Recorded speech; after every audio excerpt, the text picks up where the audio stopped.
Gentlemen, we are on the verge. We are, in fact, on the precipice. We're right on the edge of free agent frenzy. Yeah. Let me know if you can hear me out there in internet land. My name is Frankie from Flatbush. This is FSPN, and we got a lot of free agent frenzy stuff to talk about. We got a lot of news. Phil Adams is here from across the pond. Across the pond. Only 69,000 minutes until the draft. Yeah, but we got something important to figure out before the draft. It's called free agent frenzy. All right, so you can hear me out there, Phil. Good. And it's actually very important to understand that what we're doing in this free agency because a lot of people are getting released. For example, as of 27 seconds ago, the Las Vegas Raiders have released guard Alex Kappa. So there's another guard on the market, and you never know which ones of these players are going to get released, which ones are going to get re-signed, who's going to do what. So it's just breaking news all over the place. So Alex Kappa gone. Tremaine Edmonds released from the Chicago Bear Dance. News from Dirty Diana Rossini. If there's one player on the player market expected to be robust once legal tampering window opens on Monday, it's for Alec Pierce. Teams around the league in need of a receiver are already bracing for a significant price tag. So he's not coming here. For example, Dalton Schultz, the tight end of the Texans, has been extended. 1 year, $12.6 million for Dalton Schultz and the Houston Texans. Ryan Kelly, the center of the Minnesota Vikings, retired. Goodbye. He says, so long, don't want to play anymore. Into retirement he goes. Extended Dietrich Wise, Washington Commanders. He'll remain on their team. New York Gigantes re-signed wide receiver Gunnar Olszewski. He's mostly a special teams player. Released offensive lineman James Hudson III. So Hudson goes on the market. Olszewski goes to the Giants. The Dolphins released 2 players, including the kicker Jason Sanders and the fullback Ingold. The Los Angeles Chargers, they signed Tyler Biadasz. The Buffalo Bills, they're cutting people, including Taron Johnson and a couple of others. And the Arizona Cardinals have released defensive lineman Dalvin Tomlinson. He gone. The Bills released Taylor Rapp, Dane Jackson, Curtis Samuel, and Taron Johnson. So there's a lot of transactions transpiring right at the moment. Alec Ingold would be a nice addition to our squad, but he probably will have a market. Probably go back with McDaniel. That Mike McDaniel character is going to get a lot of people over there. Hey, Karate is here. He says, good evening. The Jefe is here. Jefe Muchacho Ocho. Hope you've had a good week. Pretty good. It was all right. LA extended Cam Curl. Yes, that's another thing that happened. So one of our targets, no longer a target, Cam Curl, the girl with the curl, went back to the LA world. And that's how that went down. So we can't sign Cam Curl anymore because the Rams wanted him. Cam the Ram. They wanted him. Exclusive rights tender on running back Kimani Vidal and assigned running back Jared Patterson and safety Kendall Williamson go to the Chargers. The Jets have been relatively quiet today, although we did get some rumors and some reporting by our vaunted Jets beat. Texans are releasing Joe Mixon, or as I like to call him, Joe Mysterious Injury. No one knows exactly how he got hurt or what it is, but apparently it's really painful. Taylor Decker, released from the Lions.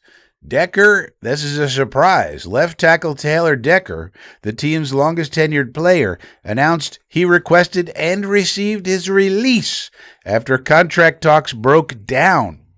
So that's one player that they're not going to have to pay. Does that mean that they can retain some of their defensive players that we want on our team? God damn it.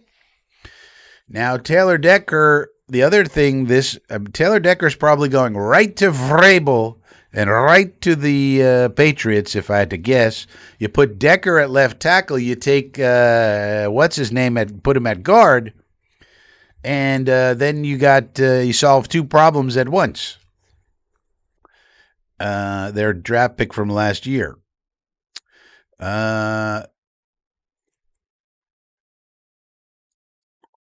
Biadic goes to the Chargers. I thought they would go after Linderbaum, but word is Linderbaum is going to get 20+ millions to be a center.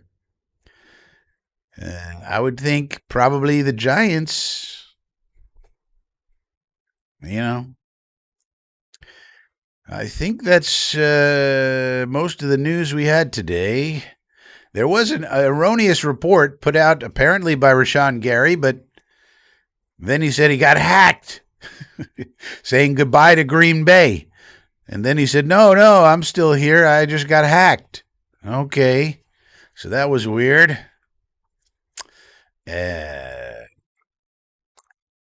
Tommy DeVito off the market. The Patriots signed third-string quarterback Tommy DeVito to a 2-year, $5.4 million deal. That's a good deal for both sides. Get a third-string quarterback for very cheap, lock him down, get him in the fold. No problem. So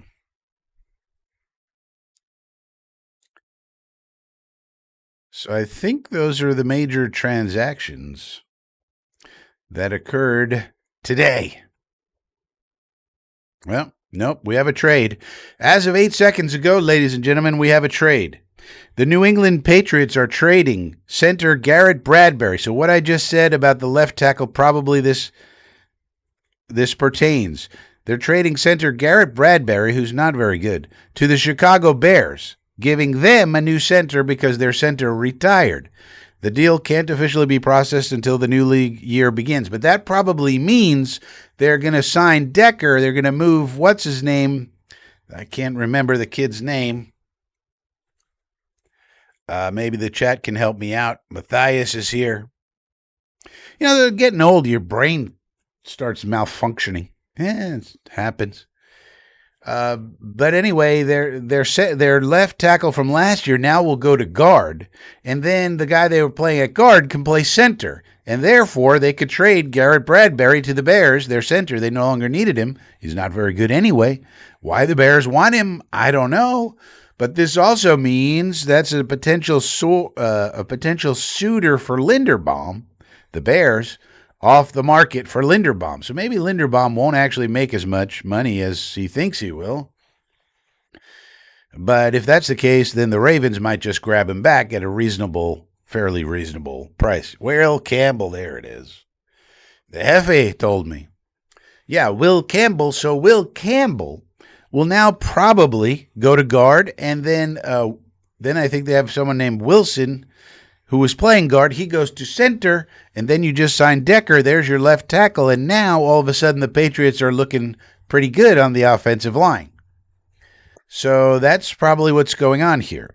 I had an inkling as soon as Decker got released that would happen, and now we're finding out, as of 8 seconds ago, that the Patriots are trading Garrett Bradbury, who really didn't work out for them, to the Bears. Now, the Bears should know all about Garrett Bradbury because he played for the Minnesota Vikings for all those years, and he never was particularly good.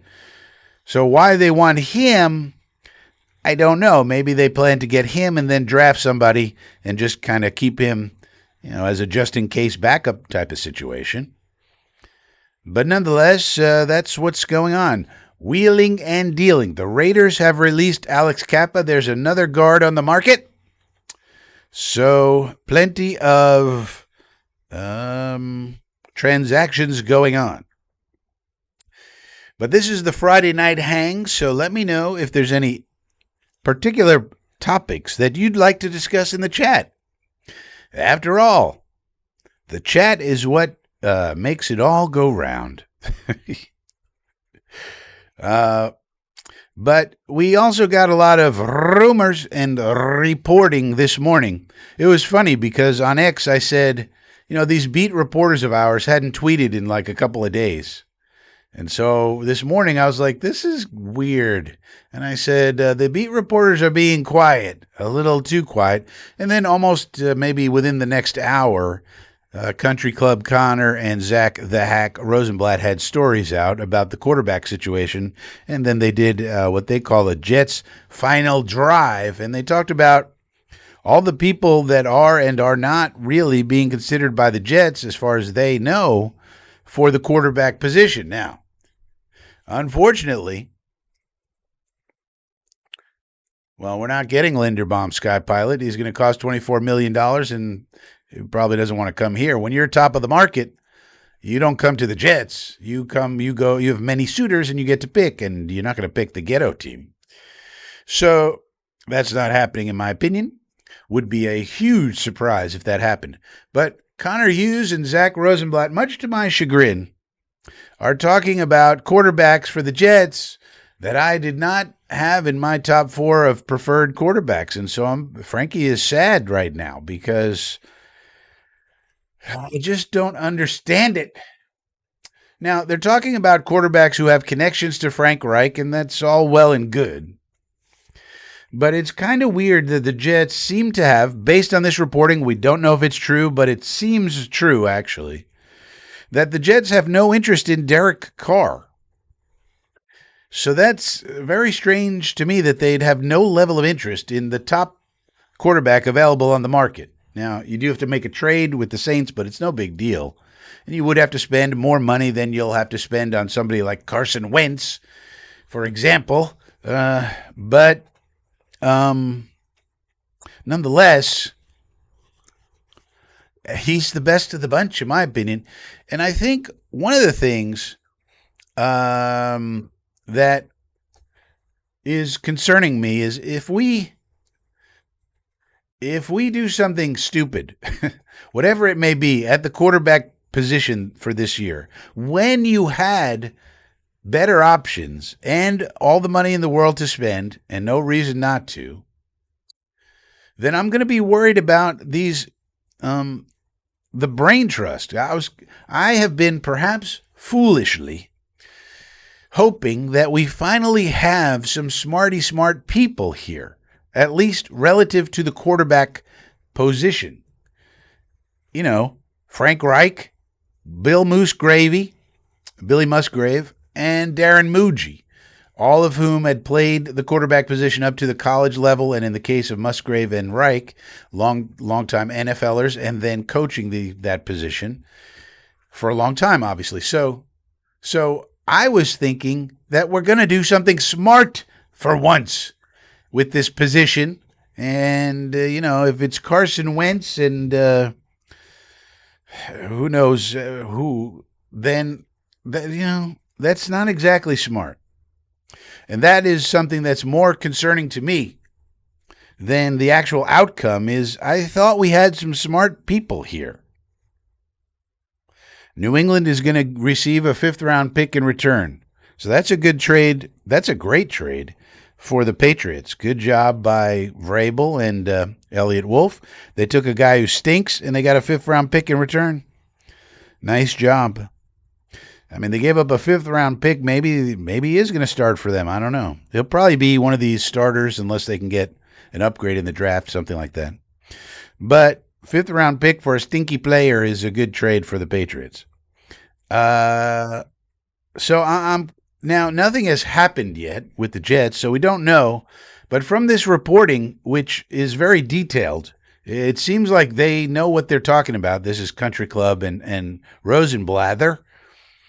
Seems like they do know what they're talking about, and if their reporting comes true, then we just don't still have smart people making these decisions. And I don't think Woody's getting involved or anything like that. It just seems like he let Glenn do what he wants to do, and he hired Reich, and Reich was going to handle the offense. Then we hired Musgrave, who's a long-time, well-respected quarterback coach, offensive coordinator type.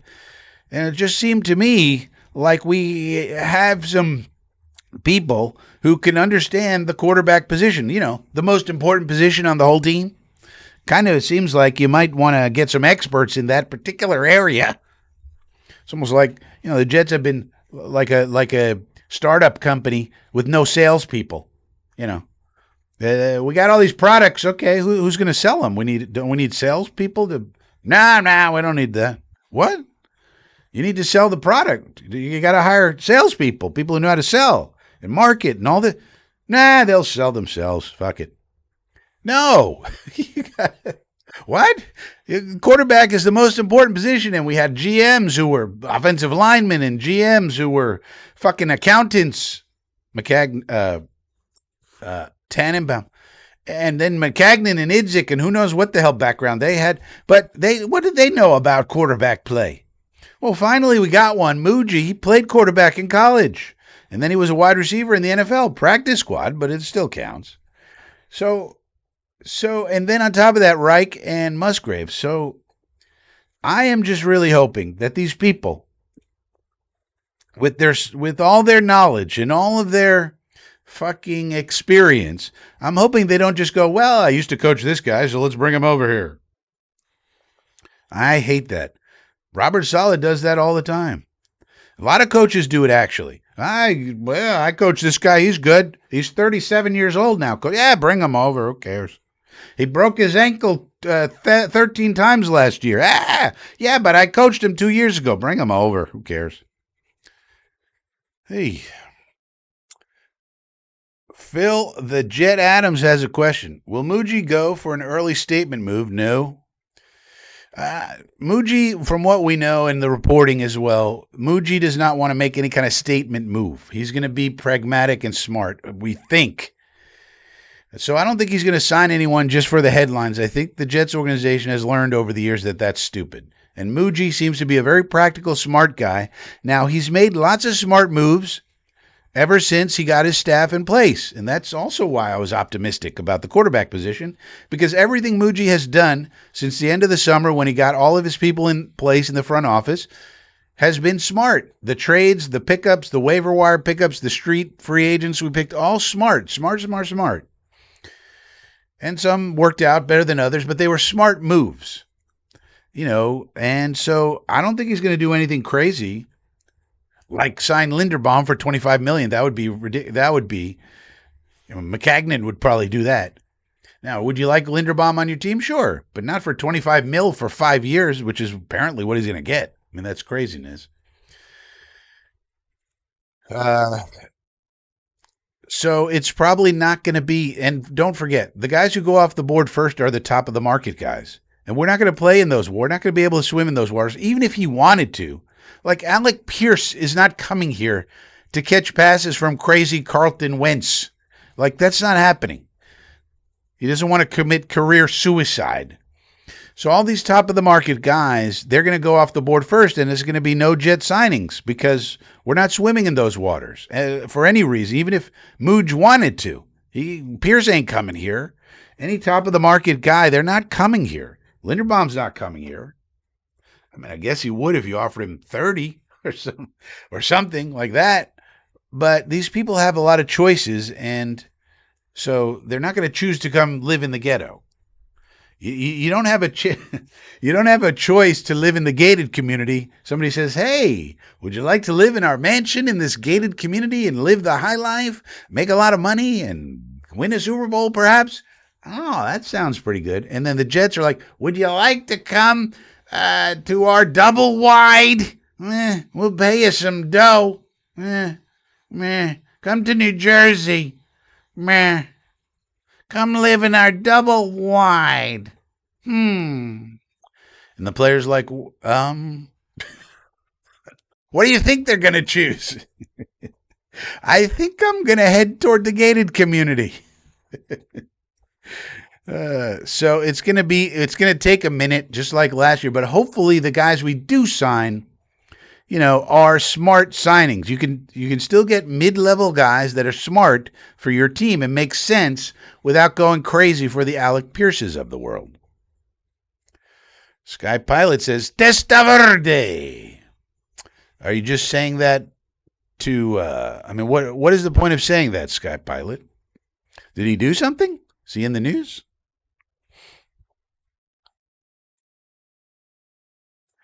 Jet Rhyme. No, I don't see him in the news. So you're just saying Testa Verde for no reason? Comp update, fifth round pick for Bradbury. I think that's a great deal for the Patriots, honestly. Jared Wilson. So Jared Wilson will be their starting center for the Patriots. Then you have Will Campbell, the short arm man, the man with T-Rex arms, going to be their guard, probably, even despite what Vrabel said at the end of the year. And then they just go sign Decker from the Lions, and it's 3/5 of a line right there. The Hefe says, if we're talking about Connection Reich, I think I'd rather today Jim Kelly today than today Carson Wentz. I think there's something wrong with your communication machine, Hefe. Jim Kelly? Machine Gun Kelly? Ski pilote, quarterback market thin. Yep. It feels that the beat reporters are saying that the Jets have no interest in any quarterback. Well, that's not true. Hoping it's just the building isn't leaking anymore. Well, you never know, and they also talk to the agents, and so that's the problem with the leaking, is the agents fucking talk. That's the problem with the Omerta theory that I had. The Jets can be Omerta all you want, but the agents are going to talk because the agents are going to keep up their contacts with the media because the agents love the media and the agents use the media to get their clients millions and millions and millions of dollars. So you could, the Jet building could be hermetically sealed, but the agents are going to talk and these reporters are going to get the information one way or another. So while we don't exactly know what the plan is, what Rosenblather and Country Club were talking about this morning was Geno Smith and Carson Wentz. And then Rich Cimini was saying Brissett and Wentz. Brissett and Wentz makes a lot of sense, except that Brissett is on another roster. We can't sign him. We would have to trade, and there's no guarantee that the Cardinals want to trade him. He's on a cheap contract. He can be a starter. He can be a backup. He's not a problem contract-wise or any other wise. So there's no guarantee that you can get him. So, but Geno was just released. There's no guarantee he wants to play here. He might want to go somewhere else where he had coaches that he, likes somewhere. Obviously, Clint Kubiak really hates Geno Smith, by the way. Clint Kubiak gets the job at Seattle, and they say, let's trade Geno Smith. Get him out of here. And then Clint Kubiak gets the job with the Raiders, and that's who they traded him to. And then he says to the Raiders, get rid of this guy. So Clint Kubiak really, really hates Geno Smith. No bueno. So there's that, but Geno may want to go with coaches that he knows and likes, like a lot of players do. So no guarantee he'd want to come back here. In fact, Rich Cimini threw some cold water on that idea in his podcast and in a tweet that he put out an hour or so ago. He said he'll believe it when he sees it. Would be a hell of a redemption story, but he'd probably not want him to come here. So, Carson Wentz can probably come here. Carson Wentz is like the perfect uh, set of circumstances. He would want to come here to be with Reich. He had success with him in Philadelphia and in Indianapolis to a certain degree. So he would, and he's a free agent, and he's not going to cost much. And so he fits right in. He's not going to be picky about where he goes. He might say, oh, Reich, that's perfect. I can compete for a job there, maybe even win the job, starting job. And so he would, that kind of all makes sense from that point of view. He'll actually be gettable. Now, I went back and started watching him play, which is not recommended last year, because if you remember, he played for the Minnesota Vikings last year. So as soon as I started hearing about this, I flipped on the tape, of course, like you should always do. And, it's not good. Now, if he's here as a backup, if he's QB2, I got no problem with it. Like I said all throughout this process, whoever you want to get for QB2 is fine with me. If it's Carson Wentz on a $2 million deal, who cares? That's fine. But if you're expecting to start him, I got a big, big problem. A big one. Because he stinks. Now, he does do some things. He's not totally terrible. He's not Brady Cook out there. You can get by with him as a backup if he needs to come in for a few plays, a drive or two, or maybe a game or two. But he is, he's a heart attack in a coffee can, man. Whew. I mean, you're talking interceptions, fumbles, poor blitz recognition, running around like a chicken with his head cut off. I mean, this guy. Now, he will occasionally hit a nice pass or two. He doesn't, like I said, it's not Brady Cook out there, so he can run an offense. He can do some things. But boy, oh boy, he's a heart attack in a coffee can. Oh boy. Sky Pilot, Tanner from Philly. Yeah, Tanner from Philly is not getting traded. Why would they trade him? Bradigan's here. Chris Bradigan's a member of the Inner Circle, and you could be a member. You could be something good by clicking the join button down below, and you could hang out with Chris Bradigan right here. Look at this guy. He's got a Jets helmet. I mean, is anybody better than Chris Bradigan? Come on. I mean, this man has been around for a long time in the chat rooms, chit-chatting all day long with all the Jet fans. Who really could say that they're better than Chris Bradigan? He's one of the best, let's be honest. And you could hang out with him if only you were a Inner Circle member for $2 a month. But, you refuse. And look, he had a rough round of dialysis today. I mean, look, I think you should join the Inner Circle just to support Chris Bradigan and hang out with him and give him words of encouragement. This man's going through dialysis. Like, Jesus. And then on top of that, you got Harry W. Look at Harry W.'s star and a circle and a star. His is a different color. I mean, then you got the legend of Harry W. in the Inner Circle. I mean, these are people that you want to hang out with. You don't want to hang out with Frankie. I understand. I'm a little weird sometimes. But Chris Bradigan and Harry W., those are people you want to hang out with. They're the salt of the earth.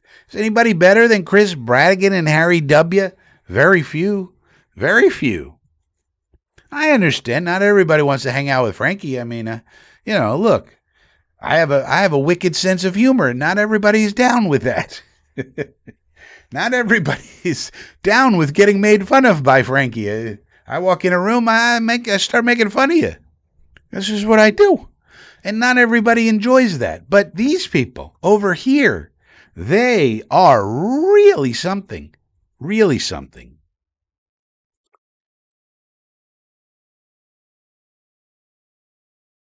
Sky Pilot wants to sign Testaverde. Well, unfortunately, Vinny Testaverde's like 70 years old. But otherwise, this is a great idea, Ski Pilote.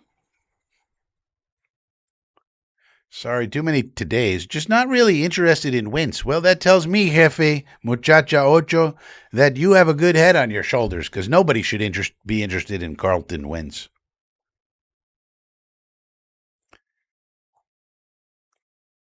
Braden says, surely Carr's at the top of our list. Well, not according to the reporting, Braden.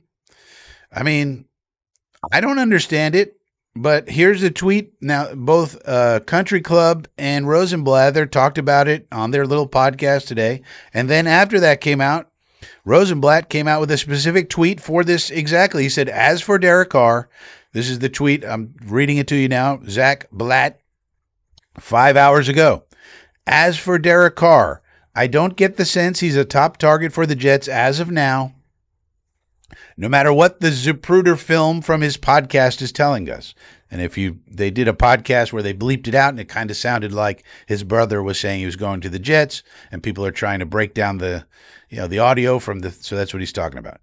Then he says, things can certainly change as the market develops, but there doesn't seem to be a whole lot of interest in him league-wide as of yet. Now you might say, well, that's bullshit. It's Rosenblather. Fuck him. But true enough. Fuck him. But at the same time, if you wanted to get Derek Carr on your team, you have to go through the Saints.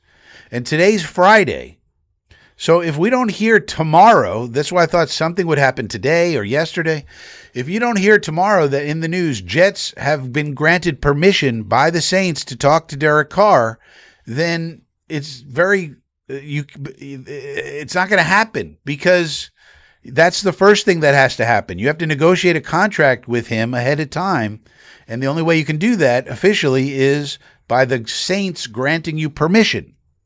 Then once you do that, then you got to go back to the Saints and agree to the trade, and then you can get him.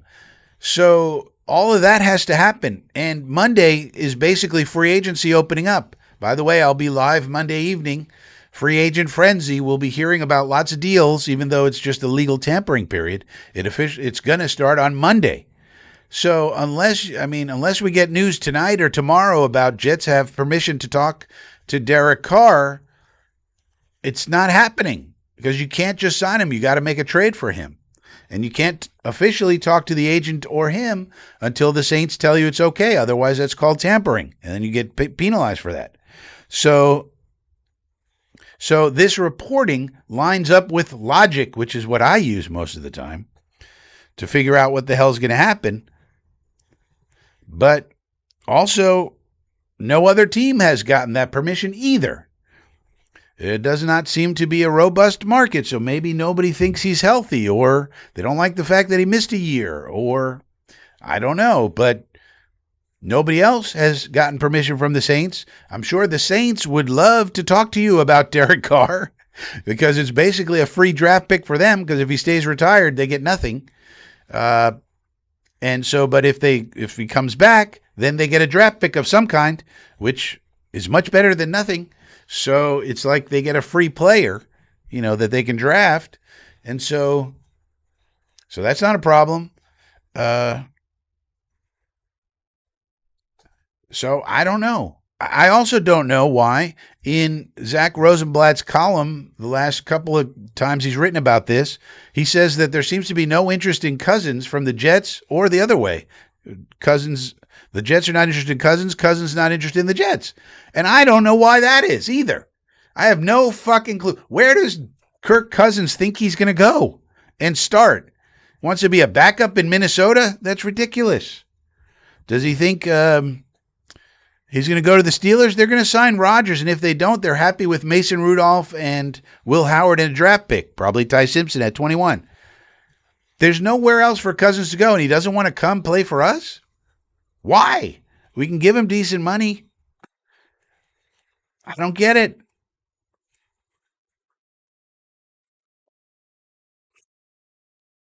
Browns, as of 4 seconds ago, the Cleveland Browns plan to place a second-round restricted tender, $5.8 million, on free safety Ronnie Hickman, per source. Hickman, so I guess Ronnie Hickman not going to the market. So there's breaking news for you if you were worried about Ronnie Hickman. So that's what's going on there. And there's also no smoke about Malik Willis either. And there's also no smoke about freaking Mariota. All four of my top guys that I went and explained a million times and did videos and live streams and this and that, which I thought was pretty logical. Seems like, according to the reporting, we don't know. We got to see what happens. But it seems like the Jets are not interested in any of them. But they're interested in Carson Wentz because he played with Frank Reich back in the day. Oh, crazy. I hear Wentz, that's another thing. Wentz and Kyler Murray known to be hated by their teammates. But let's get them. But that's all you hear about is Kyler Murray and Carson Wentz. I mean, for God's sakes. I mean, Mariota's sitting right there. Everybody loves Marcus Mariota. Malik Willis is sitting right there. I mean, at least make an offer to him. Maybe you get blown out of the water by the Cardinals, but you should at least be interested. Everybody loves Malik Willis. Now, everybody also loves Jacoby Brissett, but he's on somebody else's roster. You got to trade for him. But yeah, Harry. Ski Pilote. What about Aller? No, if you're going to get Aller, Pilote, you got to get him in round 2, son. Like, this is something else I was thinking. Let's say somehow we trade for Brissett because the Cardinals signed Garoppolo and Willis or something, and now they don't need Brissett. So now they're willing to trade him for a 5th-round pick. Okay. So then we got Brissett, and we sign Wentz as QB2. Then you have to draft either Simpson or Aller or Cole Payton. You have to. And if you're going to do that, you might consider Simpson at 16, and you better consider Aller at 33 to make sure nobody else takes him in the 2nd round. Because somebody might take a shot, and then you're fucked. So you can't wait till he's not going to last to the 4th round, Pilote. No way. I don't think. I mean, you never know, but if you're the Jets, you can't take that chance if you're sitting there with Brissett and Wentz or some garbage like that. You got to give the fans some kind of hope, so you better make sure you get him. So then that's that 33rd pick, I think. Would love to get him with the 44th pick, but you can't take the chance, really. And in fact, you may want to trade up a spot to number 32 in order to get a 5th-year option on the kid because he's going to take a while to develop. He's not going to play this year. So you may, and the team at 32 may want to trade out of there to go back one spot if they're not taking him anyway. That way you pay whoever you want with that 32nd pick, and that would be the Seahawks. Whoever they want with that pick, it's not going to be Aller or whatever quarterback we're looking at. So why not go back into the 2nd round, get whatever guy you were going to get, and pay him 2nd round rate instead of 1st round rate.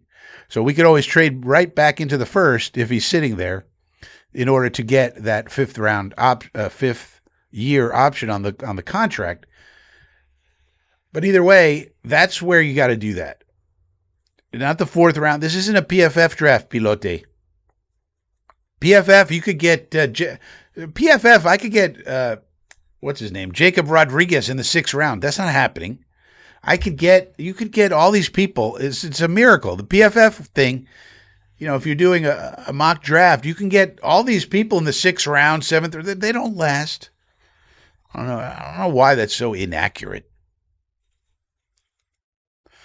Bradigan. Wentz is a statue. No, he can move a little bit. He's got a little bit of athleticism, but still, he's not a great mover. Sometimes you wish he would move less and just throw the ball. He does this crazy under ducking thing. He's a crazy man. See, look, the more you learn about Harry W., the more you like him. I mean, look at this guy. 101, pat you on my shoulder, right? 101 is the eagle, right, Harry? See, the 82nd, like I was in, we're AA. That stands for All Americans. We're all Americans here, all Americans. But the 101 is the screaming eagle, so you gotta respect that. Phil Adams, Wentz will be like watching all the worst parts of Zach Fields' every other nightmare. Well, he's his own, actually, special blend of shitty. You want to know that he's a wild man. He throws a beautiful 80-yard ball, and then he throws 2 interceptions, and then he fumbles it, and then he's doing a duck and a curl around and jump and throw. He's a wild man. That's the last thing you want. Can we have somebody who can just play the fucking position? It's just like, it's crazy. Aiden says, the more I think about these QBs, the more I'm thinking we're taking Ty Simpson high. Well, that could be an option, especially at 16. If we have a confederacy of dunces at quarterback, then you really got to consider Simpson at 16. I mean, 2 is too high. We got to get Arvell Reese, I think. But then if Simpson falls to 16, probably just grab him there. Can't chance it.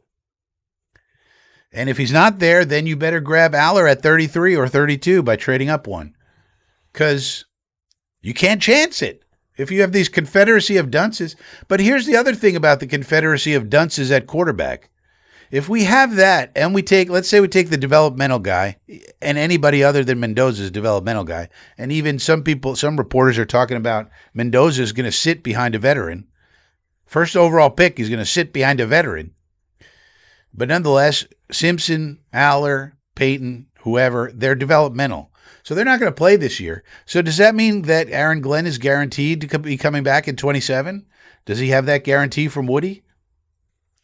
Because if they're not pursuing Carr with an urgency, or Cousins, or even Willis, or Mariota, anybody in my top 4, have they been guaranteed that they're coming back in 27 no matter what, so they could just get whatever bums they want and then say, we'll get Arch Manning in 27?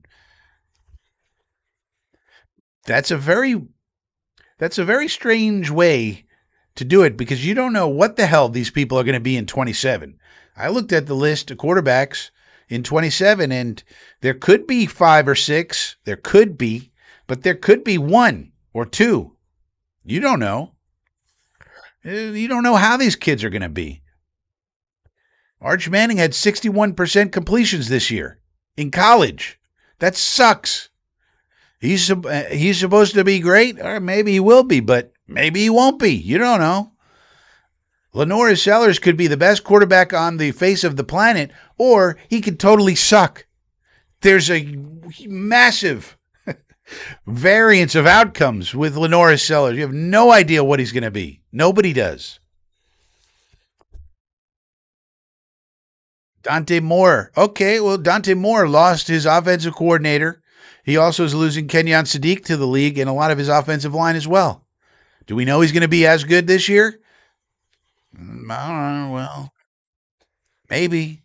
Julian Sayin. Okay, well, he was a Heisman contender, but he also has the greatest freakazoid freaking wide receivers on planet Earth playing for him.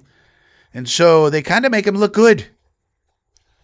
He's kind of small, 6'1" at most, kind of noodly armed, 77% completions. Yeah, but if I was throwing to Jeremiah Smith and all these other, and Carnell Tate, I could have a high completion percentage as well. So each one of these kids has a potential problem. So if you're putting it all onto 27, you could be shit out of luck again. And there's no guarantee you have the first pick or second. And those teams up there are probably going to take the best 1 or 2, and then what? We'll get Drew Mastermaker. Oh, this is a big prospect. We'll get Darian Mensah. Well, Darian Mensah might flame out as he goes to a more pressurized situation. You have no idea what Darian Mensah is going to do. He was great at Duke. That's Duke. Not a lot of pressure at Duke football. So,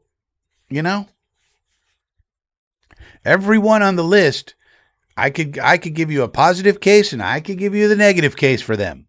And you have no idea how it's going to go. No idea. Nobody does. We got to watch. That's why you watch the games. And it's going to be a fun college football season to watch and see what the hell happens. But at the same time, everybody's saying there's going to be all these quarterbacks in 27. Might be 1, 2, 3, 5, 10, 0. Nobody knows. So it seems pretty risky if you're going to go, Geno and Carson Wentz and put the Jet fans through that. Oh, Christ's sake, man.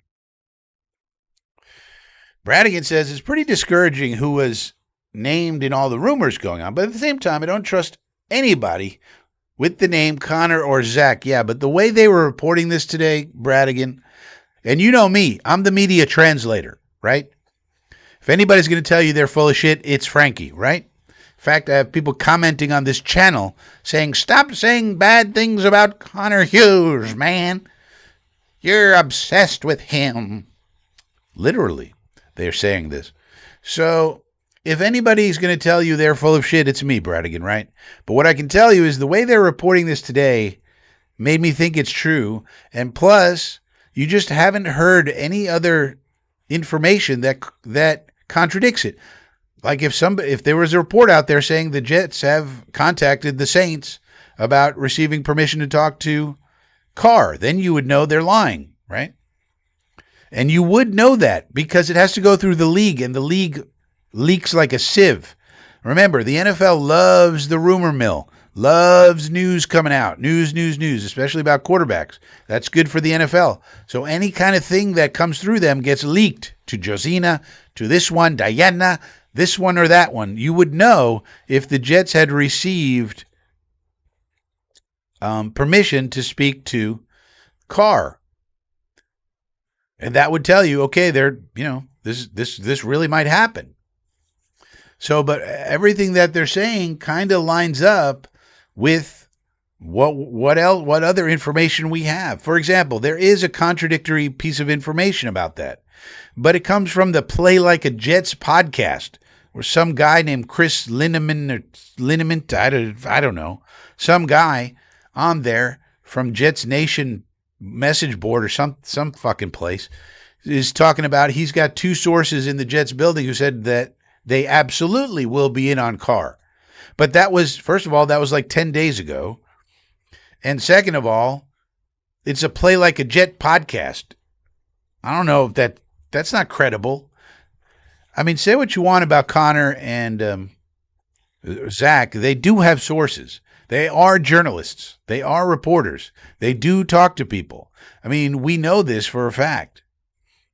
One of the things that Country Club Connor said he did when he was at the Combine, he went and had lunch with Adam Gase. So this is what they do. They keep up the contacts. They keep up relationships.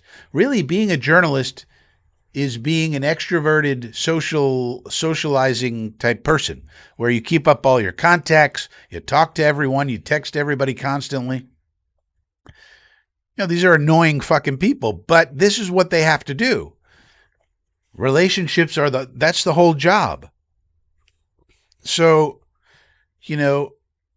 they do have information, and the way they were talking about it today, I was pretty discouraged, man. Because this is not great. I mean, they weren't talking about any of the four people that I identified as the logical people who could do where we could pull off a win now and a win later strategy. Because the idea should be get Carr or Cousins or Willis or Mariota. Those are the four. Get one of them, then pair them with a backup if you want it to be Wentz, fine.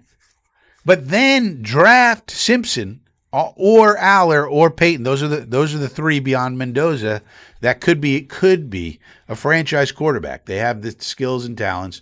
And then you let them sit on the bench and develop, and you put them on the Jordan Love plan, and you see how they do, and they come in when they're ready, not a minute before. And in the meantime, you have Carr or Cousins or whoever you've signed, and they play it out, and you try to win now. And then, at some point, the rookie young fella is ready and you put him in. And that's the plan. Win now and win later. I thought it was a good plan. But the way they're talking, I mean, if it's Brissett and Wentz, we're winning 4 or 5 games. I mean, what are we going to win with that? So,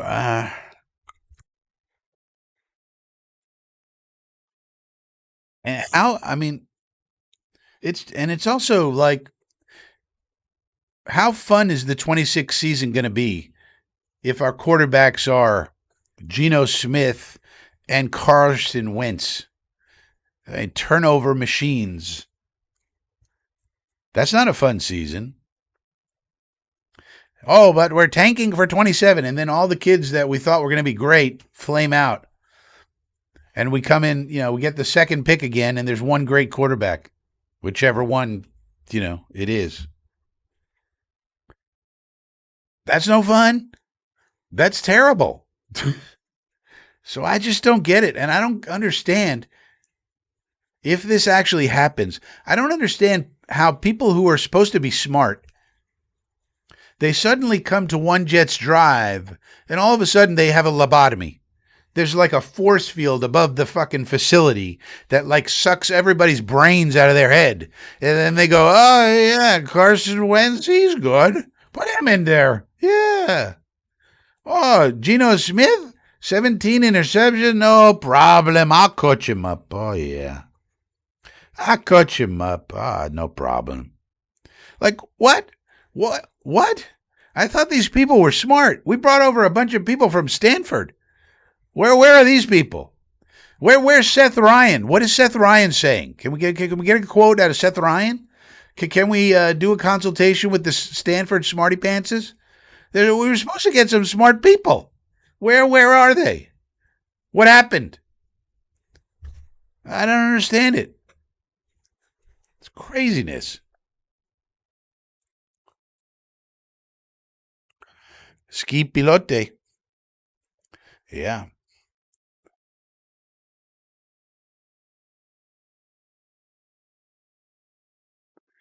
Judge should hold an open tryout.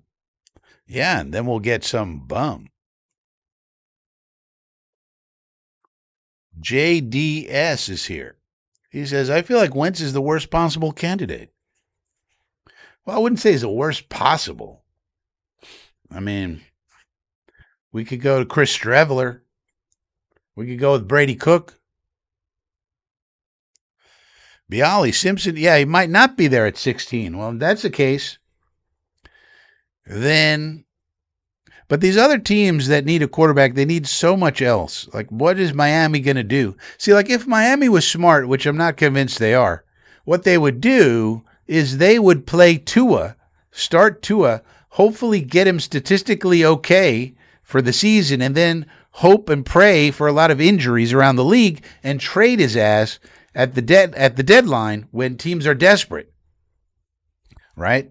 See, that's what, because they need a year zero anyway. They're not winning this year anyway. So play Tua, hopefully get him to some statistical, okayness. And then at the deadline, when injuries inevitably come up, you trade him and get something for him. I mean, there was a story this weekend or at some point saying that a team acquiring Tua would also acquire the Dolphins' first-round pick this year. So, in other words, you trade them a 4 or something, and they trade you Tua and his ridiculous contract and their first-round pick. That's the only way they can get rid of this guy. That's the guy you want in your team? No. But, so what the hell's Miami going to do?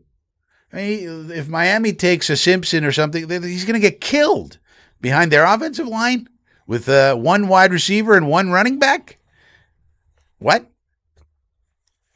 That doesn't make any sense. Stick with the veteran, and you're going to have to build it up anyway. So, and then what about the Rams? Well, the Rams, they might re-sign Jimmy G. They like Jimmy G as a backup, as a reporting.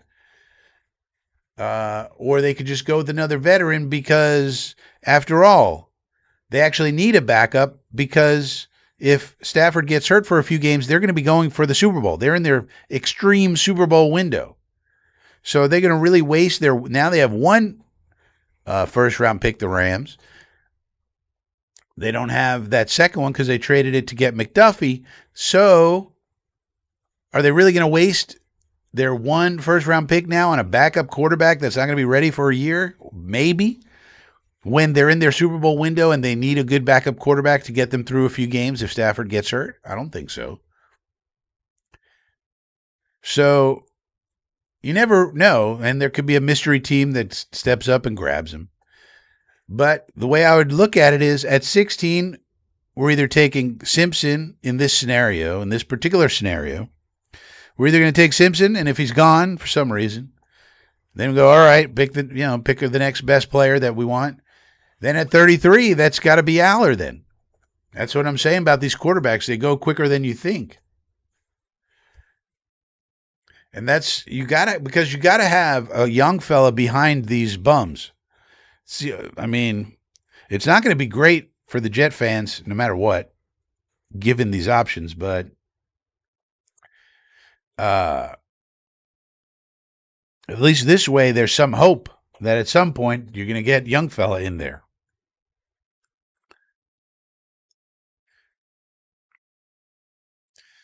All right, just checking the wires here. Yeah, and Zach Rosenblatt just put out a tweet 6 minutes ago that's kind of amazing. I mean, it's not an amazing tweet, but it's something I was thinking about. The Jets right now simultaneously have the most dead cap money, which is $91 million, and we have the fifth most cap space, about $80 million. So it's kind of a weird accounting thing. Think about next year when that 91 rolls off in 27. We're going to have so much money, it's not even funny. So if you could get competent quarterback play, Derek Carr, and a young fella behind to develop this year, next year you could go hog wild with the free agents, and we have 3 first-round picks. And if we didn't need to use it on a quarterback, then guess what? We're getting Jeremiah Smith or one of these studs, the defensive end from South Carolina who's a stud. We're getting 3 blue chippers. And we would have like $150 million in cap space. It's insane how good we could be if we manage this quarterback situation. Whereas if we screw it up, and then Garrett Wilson's going to be mad, and Breece Hall's not going to re-sign back because they're sick and tired of losing and all this. And yet the reporting is the Jets, they're not interested in Carr or Cousins or Willis or Mariota. They're interested in Carlton Wentz. Oh. Well, I guess we're just going to stay in the ghetto then. Have there been rumors that we're not interested in Mariota? Well, nobody's bringing him up, Hefe. He could still be an option, but these guys aren't bringing him up. Rosenblatt, Chimini, these guys are not even mentioning his name. It's like they don't even know who he is. Why are they doing that? I don't know. But they're not even putting him in their stories or in their podcasts. Nobody's mentioning him. So again, we don't know for sure what the Jets are thinking, but we're just trying to read the tea leaves from these reporters who do have sources inside the building, and they're not talking about Mariota at all, which is weird because he was actually pretty good for the Commandos last year. I mean, he's not great, of course. There are no great options, but you could get by with him.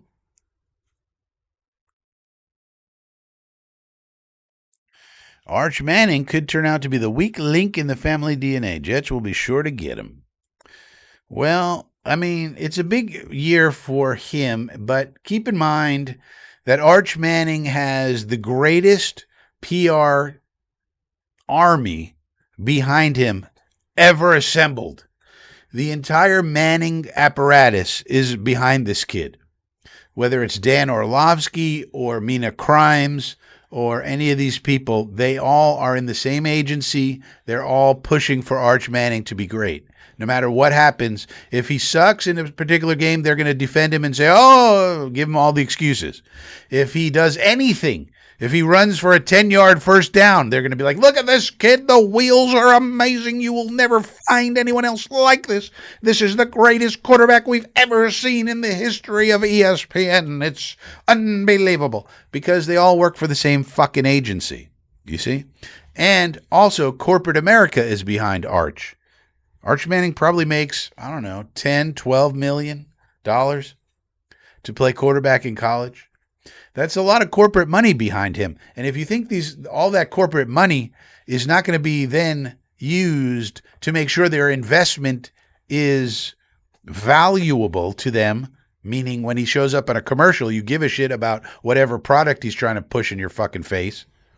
If you think they're not going to do everything they can to push his value up, you're crazy.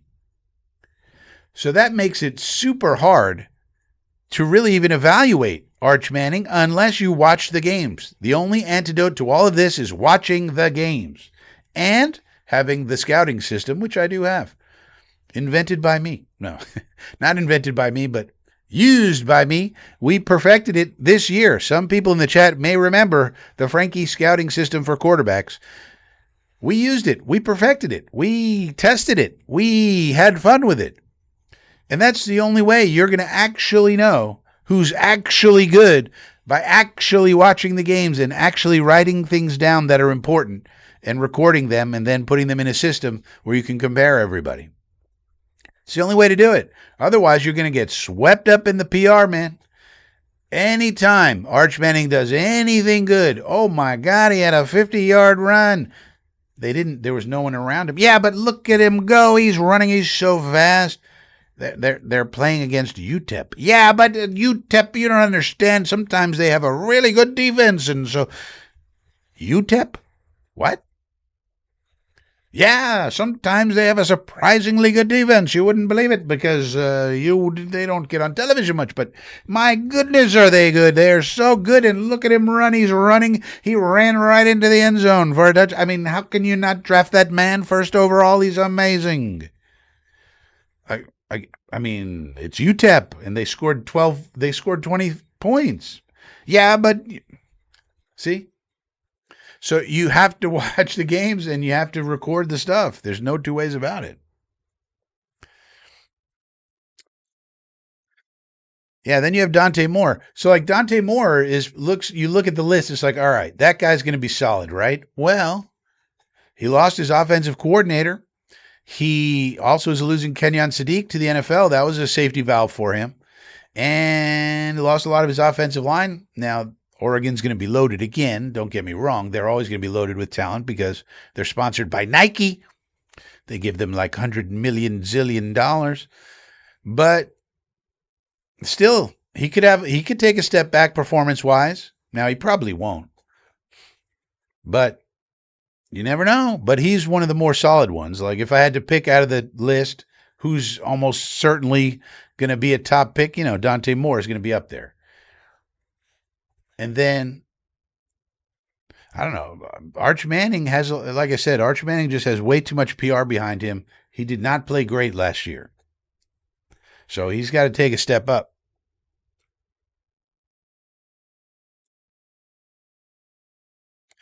Hefe, Manning, Moore, Maeva, Sayan, Sellers, Sorsby, Lagway, Levitt, Chambliss, Mateer, Raiola, Mensah, Carr. All could be great or none of them. Yeah, and Raiola's not even going to play. Remember, Raiola is behind Moore. So Raiola's on the bench. Mateer is a crazy man. There's no way we should ever draft Mateer. People who watch the live streams when we watched him play understand we have a blood oath. We are not taking Mateer. He's a wild, crazy man. If you thought that Will Levis was a crazy man or Carlton Wentz, wait till you see John Mateer. Chambliss is 5'10". Who knows what he's going to be. Levitt could be good, could be bad. Lagway was terrible last year. No idea how to play quarterback. Sorsby's all over the place with his accuracy. See, they all have shortcomings, but they all could be great. Every single one of these people here. CJ Carr is the one I know the least about. I watched him the least because I knew he wasn't coming out, so I didn't really watch him that much, and then they weren't in the playoffs. So, but they could all turn out great, have great years, and be top picks. They could all suck for one reason or another, and I could tell you about each one of these guys except for CJ Carr as to why they could be great or why they could suck. Lagway is probably the biggest disappointment out of all of them. He was supposed to be really good. And he looked like he had no idea how to play quarterback at all. And now he's playing for Baylor. So he bailed out of Florida, went out of the SEC to go to the Big 12. That's not a good sign. When you go down in competition level, that's not good.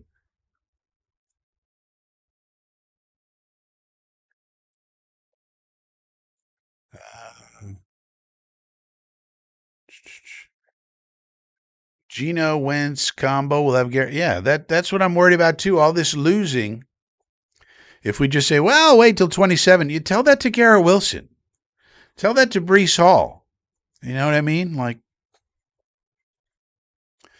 Bradigan, I'm a metalhead, and for years I've used metal to pump me up for games, but lately and for a long time, it's been Irish bagpipe music because I know we're just going to get killed. Cue the Amazing Grace. Oh. Well, listen, man. You got to do what you got to do as a Jet fan.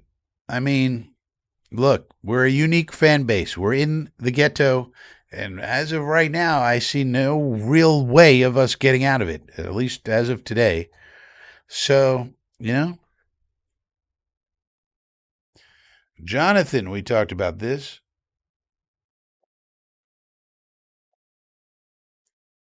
Yeah, Geno Smith is not exactly an appealing option. 17 interceptions last year, and it looks like he doesn't want to come here. From the reporting, he probably wants to go where they have coaches that he has familiarity with. So that's not here. Last time he was here, he was getting his lights punched out, if you remember. It's probably not a good memory for him. Probably doesn't want to go back to the place where he's getting his lights punched out.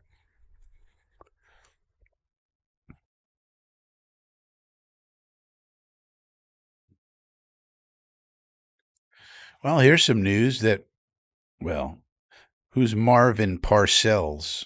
NFL Insider, it says. I don't know if this is fake news or not. It says the Jaguars are expected to move on from wide receiver Brian Thomas Jr., per sources. The Browns, Patriots, Steelers, Ravens, and Panthers expected to show interest. Well, that's all the teams that really need a wide receiver. Why wouldn't the Jets show interest? I wouldn't mind getting my hands on Brian Thomas Jr. And plus, with a trade, they can't not come to our team.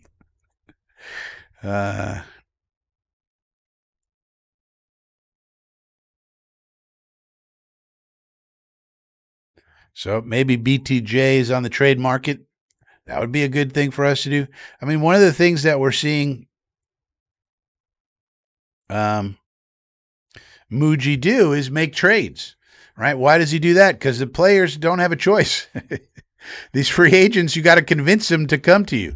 I mean, one of the things we learned today in some of the reporting was that, Anzalone, yeah, he's a good candidate to come to the Jets, for example, but he's going to have other suitors as well, and he may not.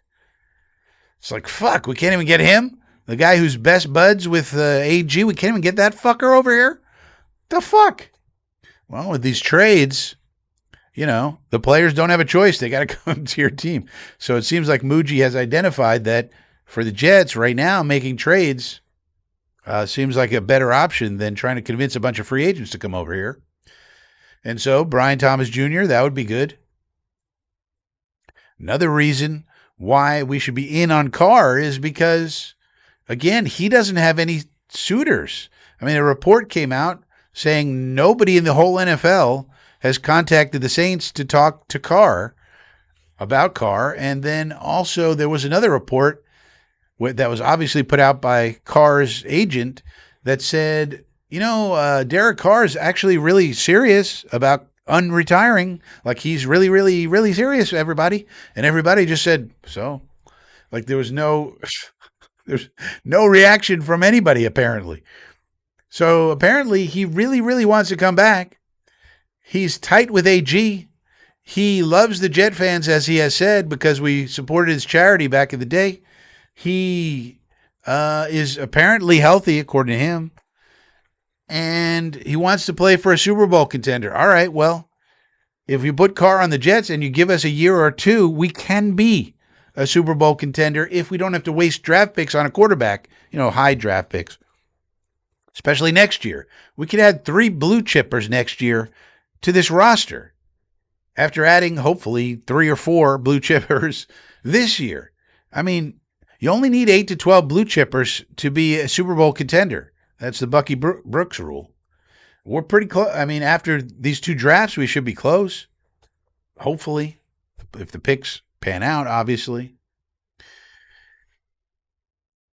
So it just, none of it makes any fucking sense. Aaron Glenn's going to really put his fate into the hands of Geno Smith. What? Now, again, maybe he has a guarantee from Woody he's not getting fired under any circumstances. All right, okay. Jeez Louise, how much muck are you going to drag the Jet fan through? How much muck and mire do you think we can take of this? I don't get it. Yeah, right. Geno he got his lights punched out and he got a broken jaw, and he's going to want to come back to MetLife? Sure, let me go back to the scene of the crime. They'll never suspect that. No, he's not. He's not doing that. Now, you never know. Maybe he will. I mean, shit. I don't know. I don't know what he's looking for. I mean, all these guys that are on the market, one thing we do have is opportunity. I mean, we got a black hole at quarter. You're not going to have to compete with J.J. McCarthy over here. Not going to have to compete with, I don't know. Well, where else they would go where they have to compete? I mean, it's either compete with J.J. McCarthy or be a permanent backup. I mean, do these guys really want to be a permanent backup already? They want to become Andy Dalton and all these backup guys, Gardner Minshew, where they just go into the backup realm and they stay there for years and years and years. I mean, don't these guys want to play? We got playing time. You may not like it. It may not be good, but you can play. Jonathan 1414. Kurt Warner said he is not all the... Right. So, Jonathan, this is false. Like, I watched that video, and one of the things I really dislike is when people mischaracterize other people, I would say. So what he said was that there's a limited sample size, and in some of that sample size, he does great, and in some of the sample size, it's bad. That's literally what he said. So let's stop lying and stop being stupid, and instead be smart and say exactly what the man said. And it's the same problem that I told you. We don't need Kurt fucking Warner. You got Frankie. I told you. The problem with Malik Willis is he has a small sample size where some of the times he looks fabulous and fantastic, and other times he looks like he has his head up his keister. And that's what the tape tells you, because guess what I was basing my fucking opinion on? The tape. It's unbelievable. So please do not mischaracterize anybody, including Kurt Warner. But especially don't mischaracterize me. Either. But let's be careful about our words, and let's not spread false rumors, because false rumors are very bad. We don't want to do that, Jonathan. Not on FSPN. We try to say the truth here. Now, sometimes we get things wrong, of course. Everybody's entitled to get things wrong occasionally, but let's at least endeavor. Let's try to take the high road. Let's try and aim for accuracy. But it actually is what you would expect. When Warner broke down that tape, it's exactly what I expected it to be, because I had already seen it. And it's like the same problem. It's like if you were going to be able to, and this is what we talked about all offseason, if you could give Malik Willis a $5 or $10 million contract, you'd go, all right, we'll take the risk. And what is the risk? Well, he only performed on a small sample size. We don't have enough plays to give a man 20, 30 million. But they put it out there. Some reporters are putting it out there. He's going to get 35, 40 million based on 6 games started. 1 game started last year, and I think it was 27 true dropbacks. when you take out screens and all the bullshit plays. You're going to give a guy 35 million based on 27 dropbacks? 27? What? And half of those he's doing good and half he's not? What? You're talking about 13, 14 good plays and you're going to hand a guy 35 million? So that's the problem. And if you remember, that's exactly what I started talking about when I broke down my top four. And I said Malik Willis would be good if you can get him for 10 million and maybe some incentives, something like that. And then people started coming in the chat and going, Frankie, he's going to get 20 million. And sure enough, PFF came out with their projections and was at 20 million. And then I think it was Greg Rosenthal at NFL.com came out and said 35 million. What the hell's going on? So my projection for his value was based on what he has done. And you could, I like to give a fair market value and then give incentives. Because if you exceed the market value, fair market value, I'm happy to give you extra money. But why should I have to pay for the risk of you sucking? I give you fair market value based on what you've done and what we think you're going to do. And if you far exceed it, then you get all these incentives, and that's fine. We're happy to pay that because now you've proven, okay. But it's the same problem. We've been talking about this all off season. I started out with 10 because that's what Spot Track said he's worth. Then PFF said 20. Then Greg Rosenthal said 35. It's like, man, first of all, there's not that many teams that need a quarterback. What, the Cardinals are going to bid against themselves? I mean, it's basically the Cardinals, the Dolphins, and the Jets. The Dolphins have no money and no players on the roster. They're getting rid of everyone. So you're going to put Willis on the Dolphins with no players? Jalen Waddle and a bunch of nothing? How's he going to throw the ball from sitting on the grass?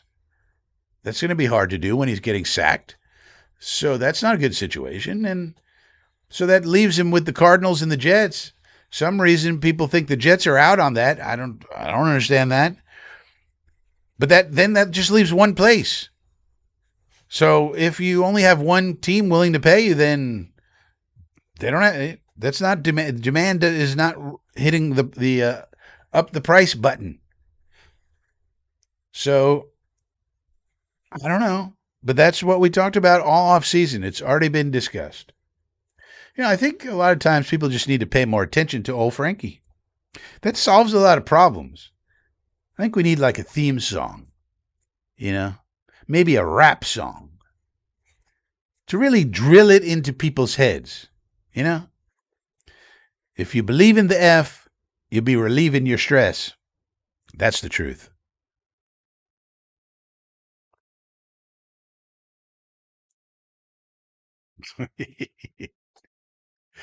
Kurt Warner was a stock clerk. Now Jonathan is quoting Dick Chimney.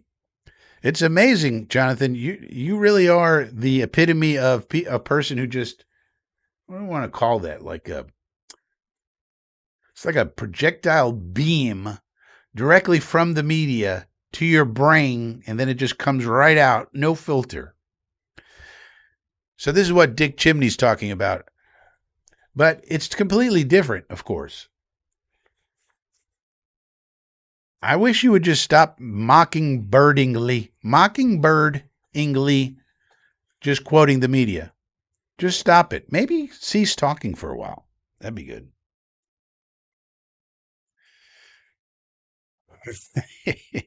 Jefe Muchacha Ocho is saying, hey, have some optimism, Frankie. Well, let's hope so. But like I said, if I was going to be, if I would be happy, that would mean I would have to get some news tonight or at least tomorrow morning, about the Jets getting permission to talk to Carr. Doesn't seem like there's anything going on with Cousins. There was a report out saying that Kirk Cousins is prepared to be, he was prepared to wait. Wait. Wait for what? Then again, if certain people are just dead set against the Jets because of the media, which it would have to be because Woody's really not that bad. He pays, the Jets pay their players, Sauce Gardner, Quinnen Williams, Garrett, even the tag we're giving Brees, we're paying these people. It's not like we don't pay. It's not like we're cheap. Our facilities are excellent. All right, we don't win. I get it. But, I mean, we haven't won in 15 years because we haven't found the quarterback. And you're talking about quarterbacks who could come in and fix that fucking problem. So I just don't get it. I don't understand why there's not more interest from the Jets side with Carr. I don't know how interested Carr is in with us. Nobody seems to know that part. But Cousins doesn't seem to have any interest in us and we in him. And I don't know why that is either. Where does Kirk Cousins think he's going to go? There's no place. There's not that many teams that need a quarterback and that have any kind of roster or any kind of money. I mean, I just don't get it. I just don't get it. I already told you this, Jonathan. Is this to me? I told you my 1, 2, 3, 4, and the Jets don't seem to be going after any of them. So I don't know what to tell you, man. I used my logical brain to come up with 4 fucking options. And including some intriguing QB2s. For example, Sam Howell's a guy nobody's talking about. As QB2, Sam Howell's very intriguing because he has a rare combination of experience and potential. But nonetheless, nobody's talking about him either. So nobody's talking about any of the people that I have been talking about, and it's getting on my nerves, frankly. I don't know. And it kind of annoys me when I can't predict what the Jets are going to do. I kind of enjoy, if you want to know the truth, being able to tell you guys this is what's going to happen. And then it happens. And then I'm like, see, I told you. And then nobody cares that I told them. But still, I like going, see, I told you that was going to happen. Just like I did with the defense and with the roster this summer and lots of other things. But with this, I don't know. And everything that the reporters are talking about sucks. So, fuck. I don't know. Yeah. Well, that's another thing. The Cardinals don't even have a facility. Do you understand? The Cardinals are breaking ground. You know the facility we have in Jersey? It's not MetLife Stadium. The facility, One Jets Drive. The Cardinals don't even have that. They don't even have a fucking bubble. They practice at the stadium or fucking some public park or some shit. You understand? They're breaking ground now for a facility in 2029 or some shit. They're so proud of it. They just put out a thing. They're breaking ground on their new facility for 2029. They don't even have a fucking facility. They have nothing.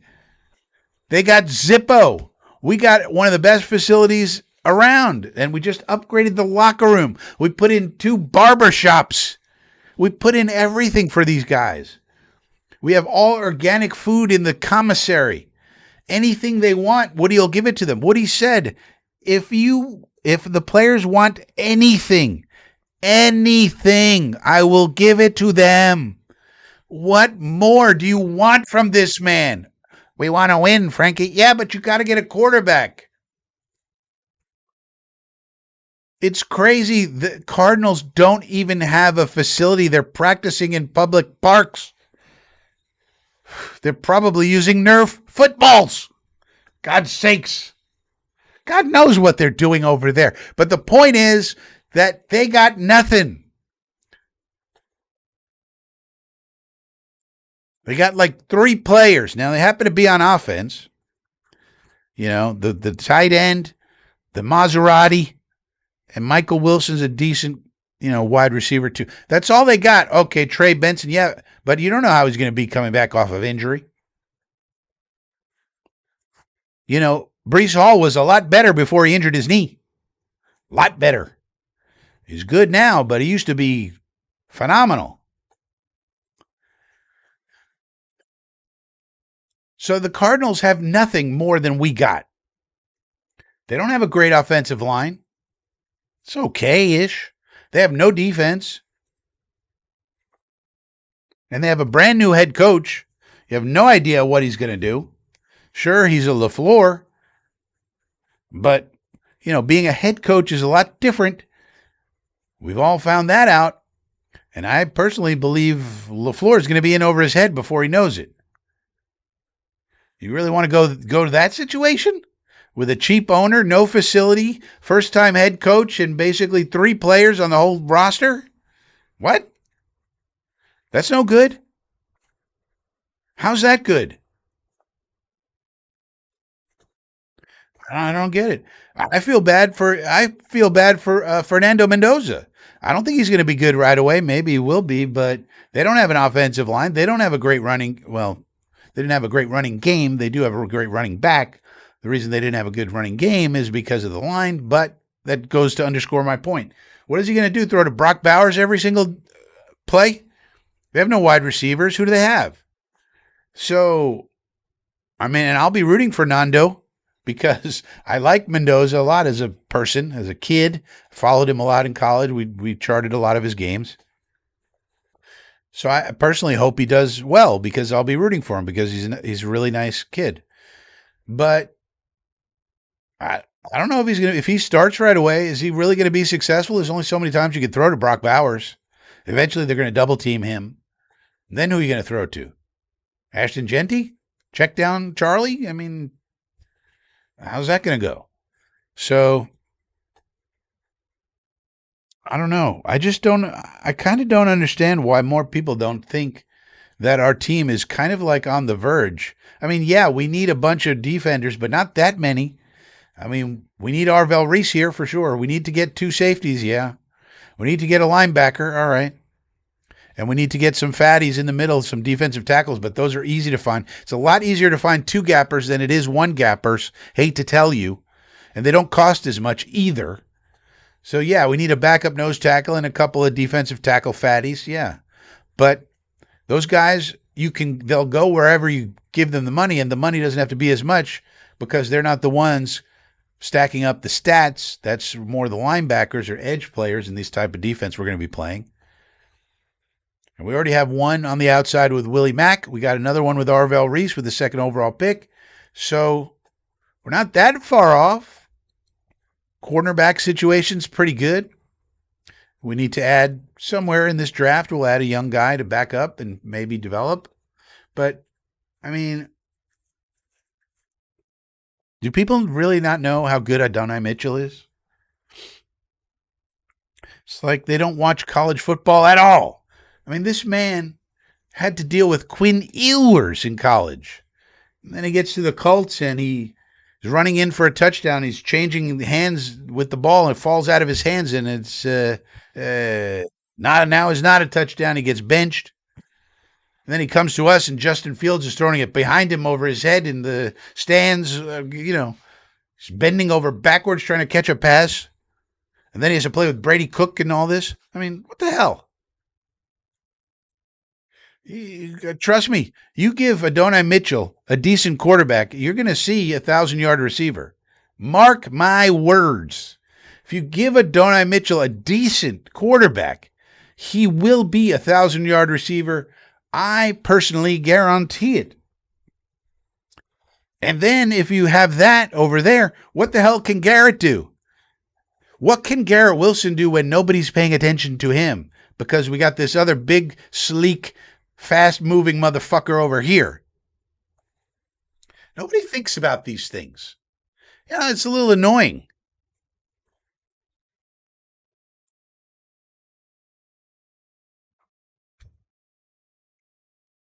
And yeah, we need something to make people pay attention. Presta atención. Ski pilote. Woody is ski pilote, man. I just outlined how he's not the problem. How stupid of a comment is this? Because we haven't had a quarterback since 1849. No, think about it. Ever since Sanchez went south in those Rex teams, we haven't had a quarterback. That's the conundrum. When we did have a quarterback, Fitzpatrick, for 1 year, we just missed the playoffs, and we had a good offense that year. And all the other years, we had no quarterback. It's the quarterback. This is the new era for since 2012, the new collective bargaining agreement in place, and all the new rules and everything else. You must have the quarterback. And we went through all these fucking bums all throughout the years. And you want to blame Woody? Did Woody pick the quarterbacks or did the general managers? We know exactly what Joe Douglas did, and he fucked it up because he thought that Zach Wilson was better than all of the people we could have drafted, everybody else we could have drafted, and he thought he was better than Sam Darnold as well. That was his analysis, so he said, well, if that's the case, and Wilson's the best out of this whole bunch, then just take him at 2. Well, that was dumb, turns out. And previous to that, we had Darnold there, and we all know he was just throwing way too many interceptions. He threw over 1 interception per game with us. What are we supposed to do with that? So you can sit there and say Woody is the problem all day long. First of all, it's never changing. If you think Woody is the problem and you want to sit and scream and yell like Sky Pilot over here about Woody, okay, you're going to be screaming for the next 100 years because he's not selling the team. So even if he was a problem, it doesn't make any sense to keep talking like this. And second of all, he's not. It's the quarterback. We have not found the quarterback. The 1 year we had the quarterback, we had a good offense, and we just missed the playoffs. And then Fitz Magic turned into Fitz Tragic, and we all know what happened then. So that's what it is. And that's what is so disappointing about this whole triumvirate of supposedly quarterback-oriented smart people that we're supposed to have on our staff now. That's why I'm so disappointed in the news today. Because between Frank Reich and Billy Moosegravy and Darren Muji, I thought we had a brain trust who would know what the fuck to do with the quarterback position. Because they've been around it for decades. And they played the position themselves, all 3 of them. 2 at the NFL level and Muji at San Diego State till they turned him into a wide receiver. So if these people can't even get it right, what the hell? Who the hell can we hire? Maybe we should hire Kurt fucking Warner. I don't know. Somebody who knows something about quarterbacking. Kurt Warner seems to know a lot about it. Why don't we just fucking hire him? We should just create a position in the general manager's office called, quarterback official or director of quarterbacking or something. And that guy's whole job is to evaluate all the quarterbacks in the NFL, all the quarterbacks on our roster, all the quarterbacks coming into the draft. All he does is quarterback stuff. Director of quarterbacking. Because it's so important that if you don't get that right, you are fucked. That is the lesson of the Jets the past 17 years, 16, 17 years. You cannot miss with that. That's the lesson. And all we've done is miss. Jake Asmanbot is here. Thank you for the $2, Jake Bot. Happy Friday night. The Jake Bot has a lot of posts here. 1849, damn. We haven't seen that spirit here since 1969. Is that how the song goes? We haven't seen that spirit here since 1969. That would fit the Jets. Welcome to the Hotel New Jersey. You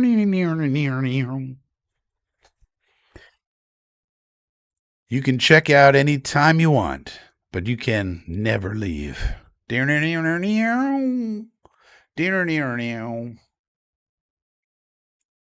Wine and dine on Mexican. It's all just rice and beans, my friend. Yeah, director of quarterback guruship. Just director of quarterbacking. And all he does is, and just hire Kurt Warner, and he just evaluates every quarterback in the NFL, so that way we have a list in case they become available, in case their trade come up, they become a free agent, whatever. He evaluates all the ones on our team, obviously, and all the ones coming out of college. All he does is look at quarterbacks and file scouting reports and then rank everybody. Like, why is that a bad idea? This is the most important position on any team. And it is the thing that determines if all these other people are going to have a fucking job. Like, you're going to be unemployed if your quarterback sucks. Do people realize this? And the organization's not even creating a position to expertly evaluate all potentially available talent. Why is that? It's that important. I wish it wasn't. I wish all the positions were equally valuable. Because then you could say, well, it's really about team building. You got to have the team, and everybody's got to buy in, and it's all for one and one for all, and we got to all be good teammates and love each other and all this stuff. It's like, yeah, you need all that, but you also need the fucking quarterback, because if you don't have him, you don't have anything. Because as we saw last year, when you don't have threat balance on offense, you got nothing. You need threat balance. And we have not had that vintage since 1969, as the song goes.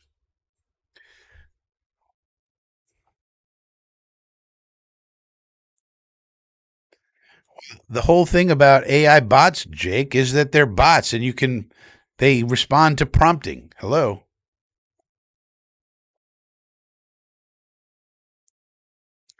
Hey, look at Eric Craig. Look at this guy. Eric Craig, EC. He's here. Maybe director of quarterbacking was the position Glenn was calling Gruden about.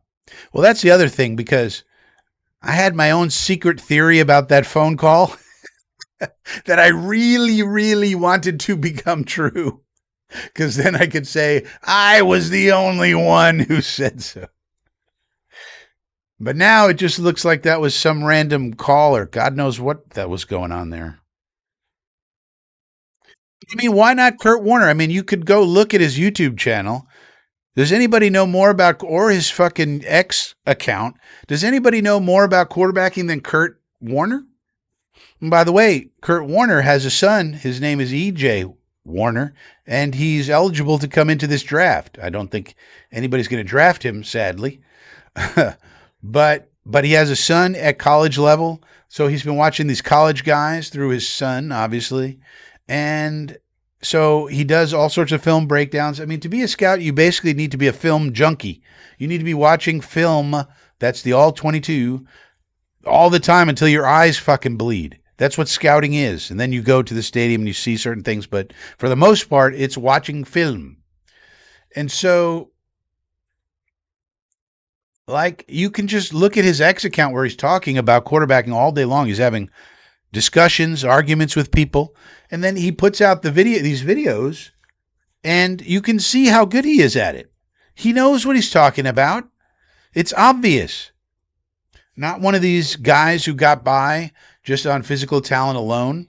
He knows all the mental aspects and everything else. So why wouldn't you look at that and then create a position for him and give him $1 million, $2 million a year?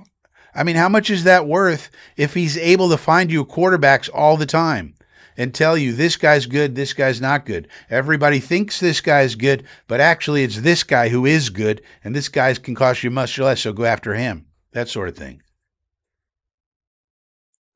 I don't know. I think it's a great idea.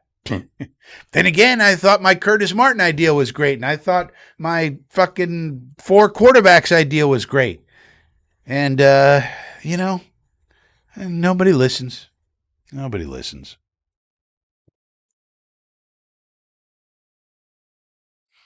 Yeah, of course, everybody would enjoy a dinner with me, Jake. What are you, crazy? Or Chad Pennington. Yeah, now Chad, he's been coaching. So, like, my idea, I had an idea with Chad. He should be our quarterback coach. Why did I have that idea? Well, he played for a long time. He had a lot of injuries. He was not the most gifted, obviously, physically gifted dude. He had to make do with his brain. And he did well when he was healthy. And then on top of that, he's been head coach of the high school football team for like 10 years now or something. So he has an interest in coaching. He's been coaching the high school team where he lives for like 10 years. So he wants to coach football. So why not bring him in as a quarterback coach? That makes a lot of sense. I don't know how Chad is breaking down film and stuff like that, but you can see Kurt Warner enjoys doing that. And that's what scouting is. Like I said, it's watching film until your eyes bleed. That's what it literally is. That's why it's so hard. Why do you think teams get this shit wrong all the time? Because it's fucking hard. Scouting's not easy. Some things may seem easy, but I mean, I think I have the quarterback system down pretty good, but it's not perfect, you know? It's not perfect. But I just don't understand why there's so many people that are employed and continue to be employed because of the quarterback. Think about how many jobs Josh Allen has got for people. I mean, holy smokes, man. Josh Allen has basically kept Brandon Beane employed all these years. He just keeps making mistake after mistake. And Josh Allen, you know, because he made that one pick of Josh, and Josh turned out in year 3 finally to be awesome. He's, but he got that right. He can do all this stuff wrong, but he got that right, and they're a continual, they're a forever playoff team and Super Bowl contender because he got that one thing right, basically. It's amazing. I mean, how many first round picks they just fucking burned? Keon Coleman and Khair Elam, Maxwell something. I mean, so many first round picks, they just burn them up in the fire. And doesn't matter because Josh Allen can run over your face. It's like, really? We got this one guy and that's it? We could just get bums in the first round who stink? Yep. Wow. That's kind of wild. And meanwhile, all these other teams, they think they got to get the linebacker and the defensive line and this and that. And then they go, and what about the quarterback? Well, we'll try this guy. Or well, let's get this guy that we worked with 5 years ago. That'll be good. What? Like everything should be about the quarterback. Fuck are we doing? No, what we got to do here is change the defensive philosophy from 4-3 to 3-4, Frankie. Don't you know that's what's going to solve our problem? Not if you don't get the quarterback right. For God's sake, man. It's really insane. Well, I guess the chat has gone quiet. Too much ranting and raving from old Frankie. Well, all right. Last call for questions, comments. Otherwise, we'll call it an evening. Too much ranting and raving from old Frankie. We will be back on Sunday morning. Coffee with Frankie, 10 a.m. You can't beat that. And then we're going to come back on Monday evening and do a hang and see how much news we get on Monday. And we might come back on a Tuesday evening if there's a lot of breaking news and seems like we need to discuss a bunch of stuff with the Jets on Tuesday night. So lots and lots of live streams coming up, or so it seems, with regard to these Jets. Doesn't seem like there's anything breaking these at this hour. It is 1944 hours on the East Coast. And so on a Friday, now the Jets do like to drop news on a Friday evening sometimes, but it does not seem as though there's anything dropping for the Jets about anything that they're doing. Not even the RFA people. The restricted rights, the restricted free agents, the RFAs, we have a couple of them on the roster.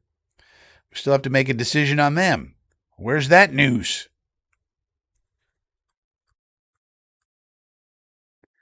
Doesn't seem to be anywhere.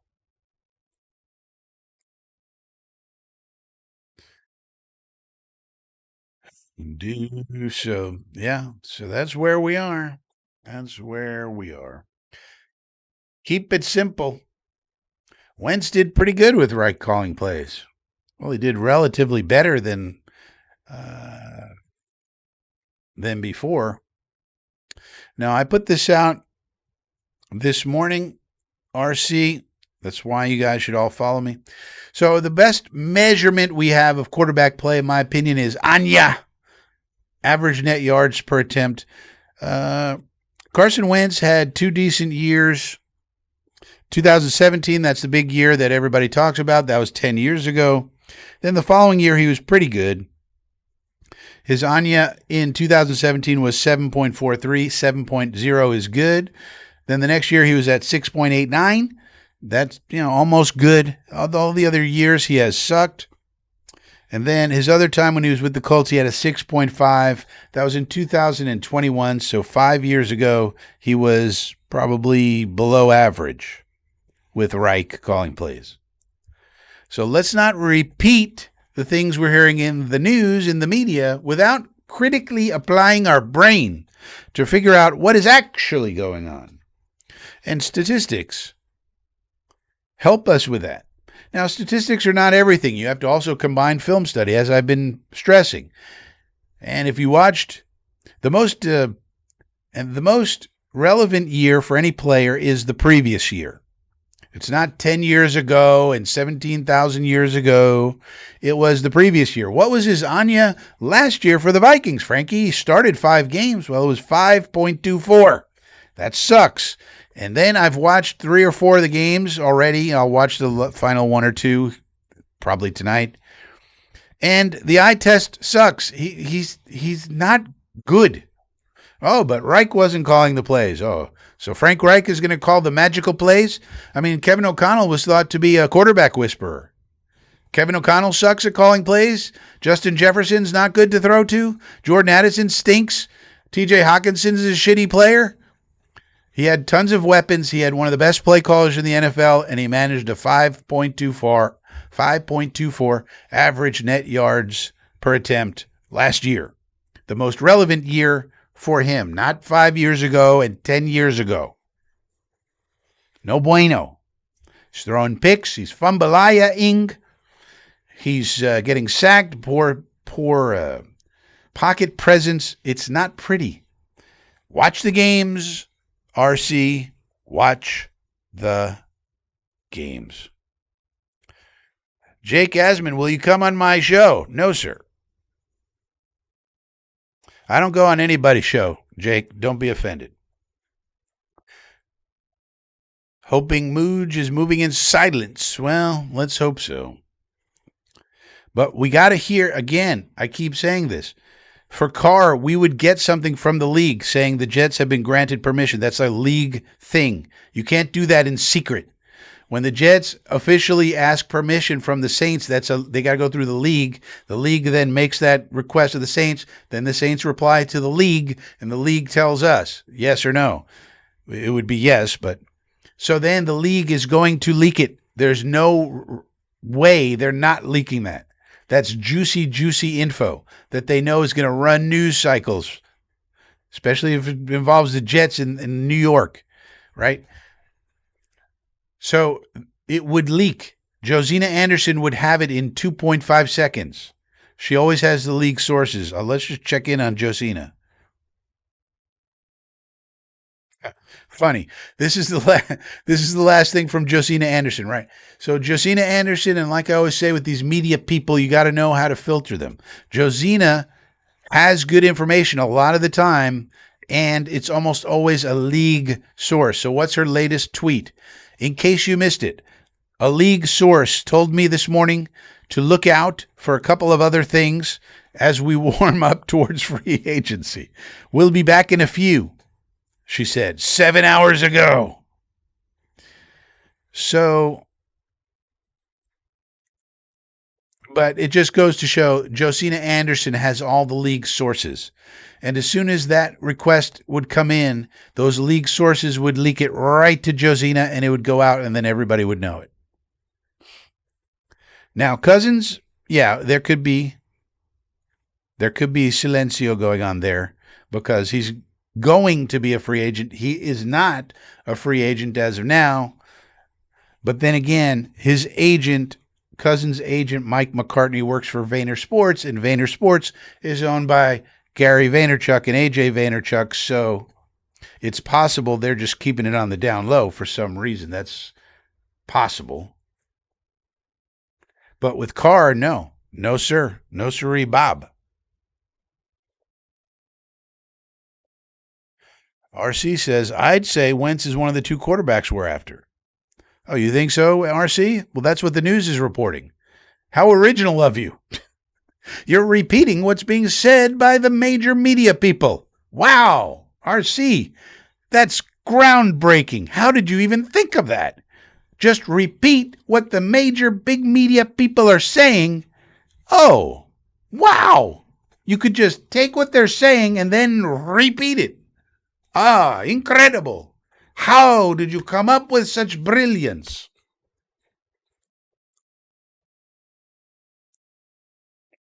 RC says, I'm not convinced KOC is a quarterback whisperer. Yeah, but everybody else is. I mean, anybody else says, every story about a quarterback, they all say, well, they want to go to the Vikings with KOC. We all know how great KOC is. Every media person. Kyler Murray, Geno Smith, this one, that one. Everybody wants to go to KOC. Everybody will tell you he's a genius. Are you telling me these people are liars? Or stupid?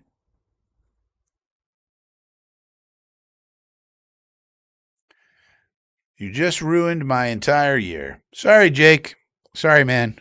But also, maybe raise the standard of what constitutes happiness in your life.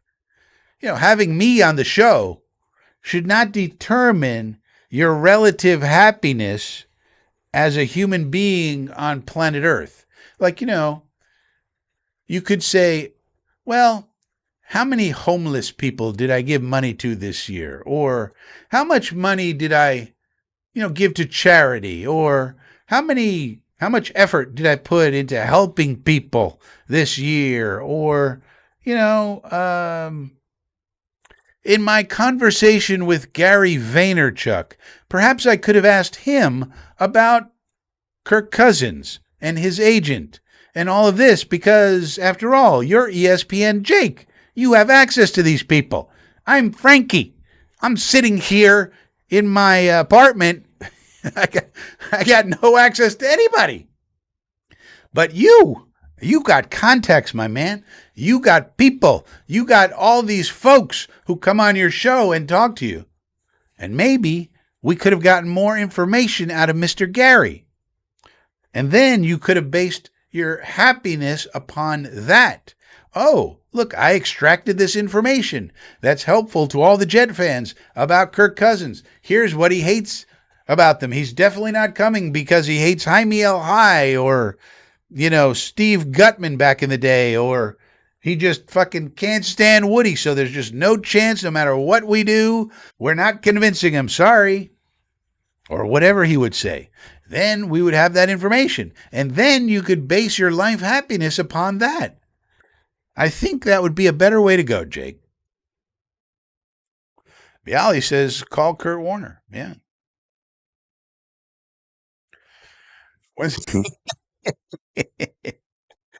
That's a good point, RC. I should do that because these Jets are driving me crazy. I just don't understand. I just don't get it. It does drive me nuts when I can't predict. Now, maybe my predictions will be right after all, and then I'll be happy. But but it does annoy the hell out of me when I can't seem to predict what's going to happen. And then the reporting comes out and it's like everything that I was hoping wouldn't be the case seems to be the case. I mean, one thing they said, which was weird, Country Club Connor said, well, the Jets are going to go after Anzalone, but they're going to have competition there. So that one of their next targets is going to be Micah McFadden. Micah McFadden from the Giants hadn't played last year. He played like 11 snaps last year. And he's projected to make $2 million, which means he's not going to be in high demand. Why would we go from Anzalone, $10 million, high demand player, to Micah McFadden? What's that all about? There's a lot of linebackers in between there that we could go after. So that's perplexing.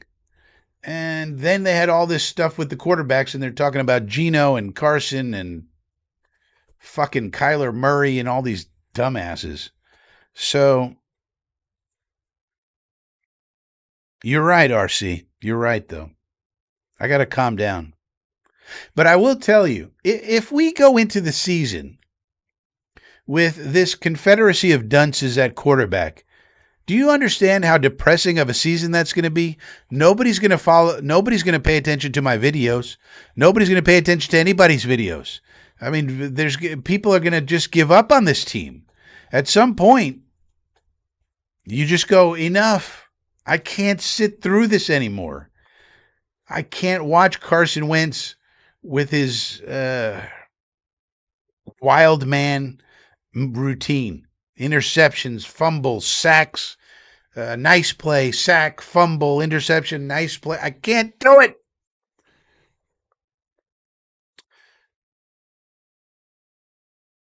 I think they're going to lose a lot of the fan base. I mean, this is a fan base that has had it. I and I wonder how much the coaching staff really realizes how down the fan base is. This is worse than I've ever seen it. And I'm sure Jake Assman can tell you the same thing. Probably on his show. I don't know. But it seems to me it's pretty obvious that this is this is a new low for the fan base. There is a lot of pessimism. There's not a lot of hope. And if these people come in here with Geno and Carson Wentz, people are not going to. I mean, eventually it's going to affect the business side. People are not going to buy tickets. People are going to cancel their tickets. The business side is going to go to hell. People are not going to buy jerseys and everything else. And eventually, then Woody's going to be like, what the fuck?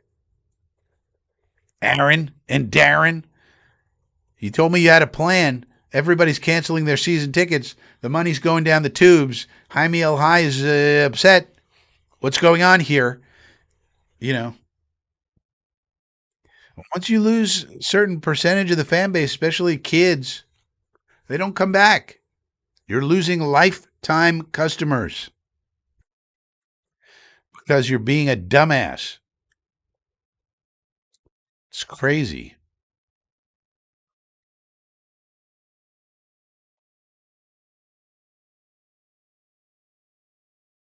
You watch these other teams and they're having fun and they got a chance and they might go to the Super Bowl and we're over here arguing about Geno Smith and Carson Wentz.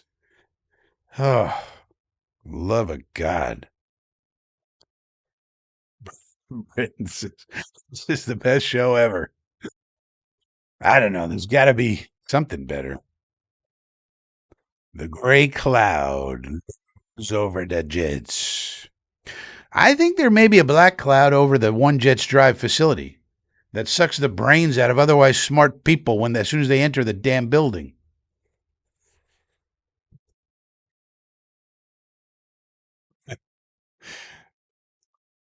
Sky Pilot, you can keep screaming it all you want. It doesn't mean it's true. Sell the team, Woody. He's not selling the team, bud.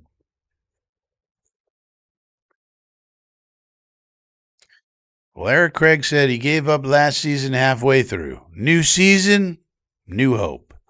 Really, with no quarterback?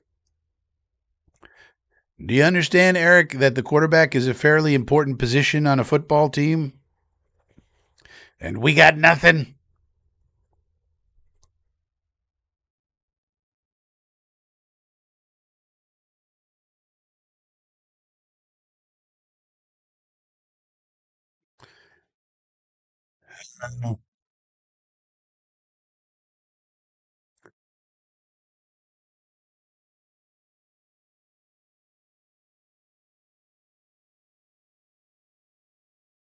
Yeah, so it does not look like there's going to be, at least as of now, it's 8 o'clock on the top of the hour, 2000 hours, 8 o'clock, 8 p.m. on the East Coast. And as of right now, there's no Jet news about anything having to do with anything.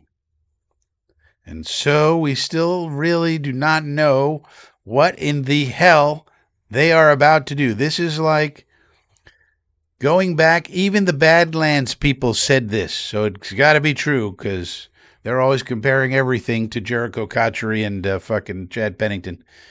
Going back all the way, this is the most uncertain offseason pertaining to the Jets quarterback in a long time. In other words, this is the longest we've gone in the offseason without having any idea, really, of what they're going to do. The press is putting some things out. They're saying some things, but they're putting out guesses. But the reality is, we really don't know. Maybe they're going to give $30 million to Malik Willis. We don't know. Could be. Maybe they're going to go after Mariota. We don't know. Could be. Maybe they really are going to go after Kirky Cousins. We don't know. Could be. Maybe they have an omerta agreement with Mike McCartney.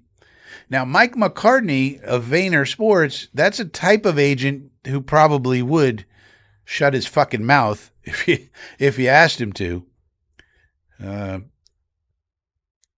Because the other weird thing about Cousins is how is Gary Vaynerchuk really a Jet fan if he sees this situation and he owns the company that Kirk Cousins is a client of?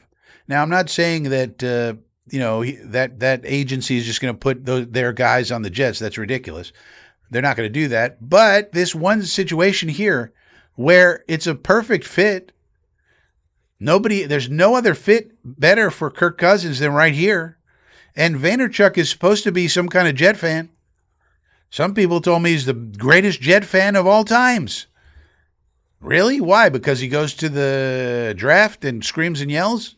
That's a great fan? How about if you're a great fan and you own a talent agency and your client is Kirk fucking Cousins and he has nowhere else to go? He has nowhere else to go in the entire league. Tell me the team that's a better fit for Kirky Cuzzo to be a starter.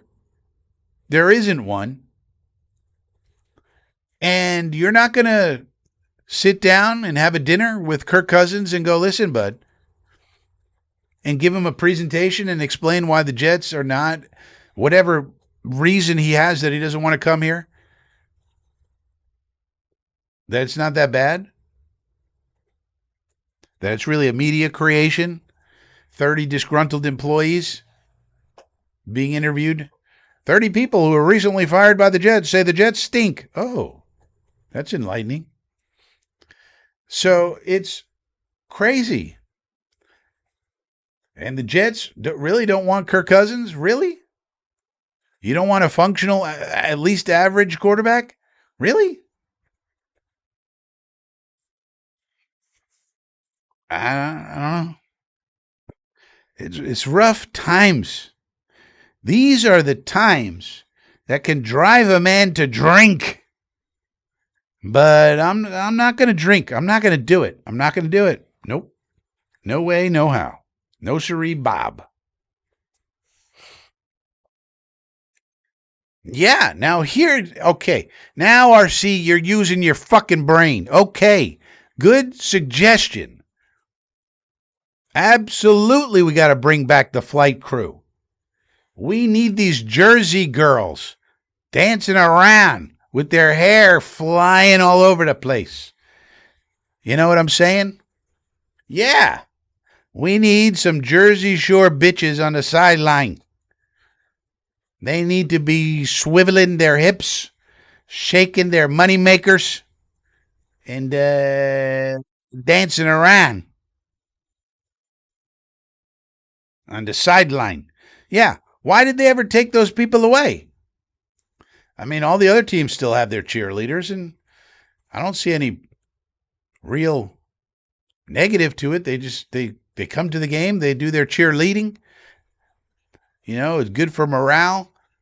They also do sort of like events, these little things that the Jets do on the side, these little corporate events and things. They can show up to that as a force multiplier, sort of a marketing thing. You know, where are they? What happened to them? Where's the explanation of what happened to them?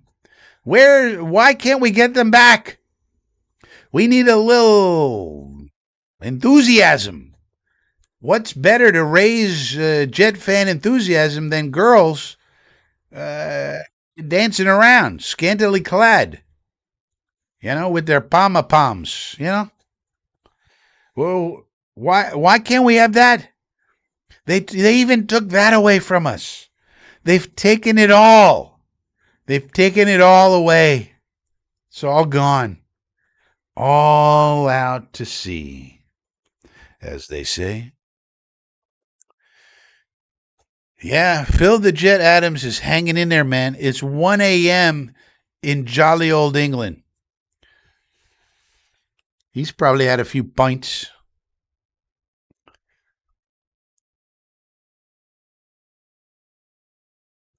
Having nothing is a good thing? What are you, crazy, EC? Yeah, let's have a black hole. Listen, man. Listen, man. I've already done the analysis. I don't know why more people don't follow me on X. You could know all this information without saying a bunch of weird stuff. The thing with Frank Reich is if you give him an average quarterback, he'll give you an average offense.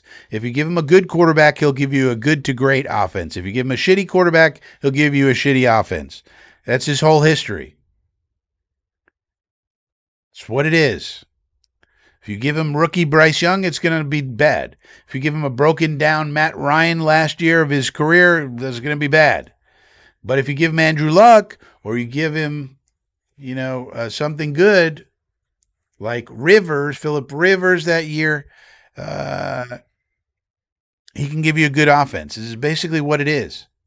It's basically a reflection of the quarterback position. However good the quarterback is, that's how good our offense is going to be with Reich, I think.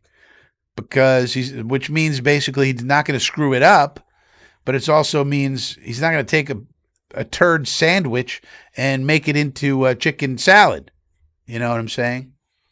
So you can't expect him to work miracles without a quarterback. That's just silly. Silly Willy. We got a super chat from Joe the Jet G. Is Glenn and Muji actually going with the wins? Joe, we've been talking about this for 2 fucking hours, Joe.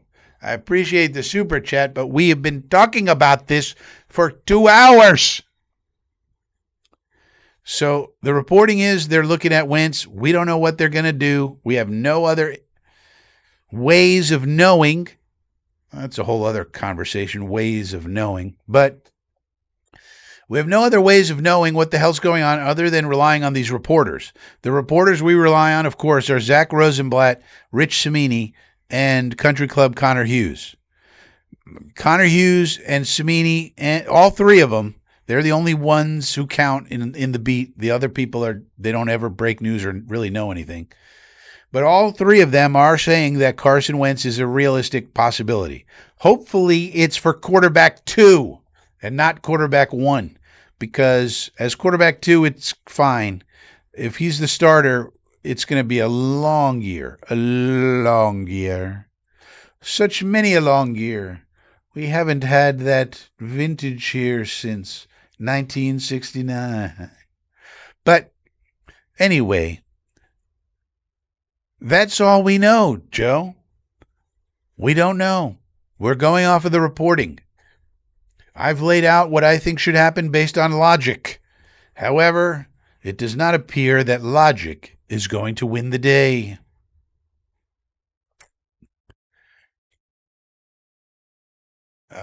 Dazen ain't getting my money this year, Braden says. Just use crack streams. No, profits ain't down. What? That's the one thing that is not down. Profits. We're making money, honey. We got money. We got money. Money, money, money, money. Hey. One thing we got is money. So that makes no sense either. Got all this money, we can't afford these. And by the way, the cheerleaders are very cheap. if I recall, they don't even really cost much. Unfortunately for them, I guess.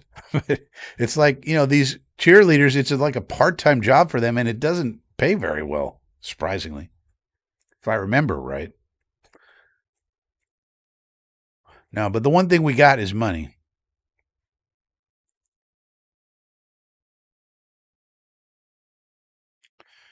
RC says, who's better than Frankie? See, I agree with you, but look at the subscriber count, RC. Like, Jake was in here earlier. Jake is 43 times better than me. Do you understand? He has 43,000 subscribers or something like that. I have 1,000. That means in YouTube land, Jake Assman is 43x Frankie. You understand?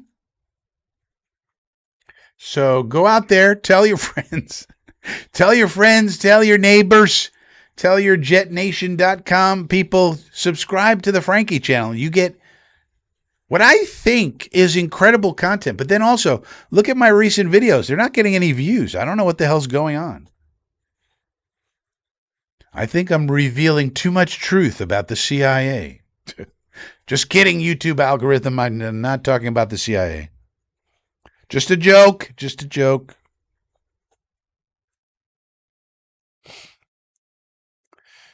Oh, Phil Adams not drinking, huh? Are you not drinking anything or just beer? 1978. That's a long time, man. We haven't had that vintage here since 1969. Is it 1969 in the song? If it is, I mean, that's kind of amazing because that's the last time we had a good vintage quarterback. Sort of. Mr. Net Warrior says, wow, 1.15K. But that's not a lot, Mr. Net Warrior. I'm trying to explain. Jake Assman has 43K. I got 1. You understand? He's 43 times better than me. Can you believe it? I mean, that's hard for my ego to take. The Assman is 43 times better than Frankie? What? What? I mean, his name is Assman. Like, what? But that's the way it goes in this economy of YouTube. Like, YouTube looks at him and is like, okay, that's something. And they look at old Frankie and they're like, that's nothing. What is this guy? 1,000 subscribers? So you got to go tell all your friends, all your neighbors, all your girlfriends, all of the people you know, everybody at your school, everybody got to subscribe to Frankie, because how am I going to be 43 times worse than Jake Assman? I mean, 43x. That's a lot of percent. That's mucho percento. Joe the Jet G says, I'm a little late. Yeah, that's why you can't be late, Joe.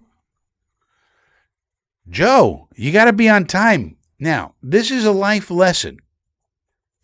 Always be on time. Okay? Like, if people just followed that one rule, you would be surprised how far just doing that gets you in life.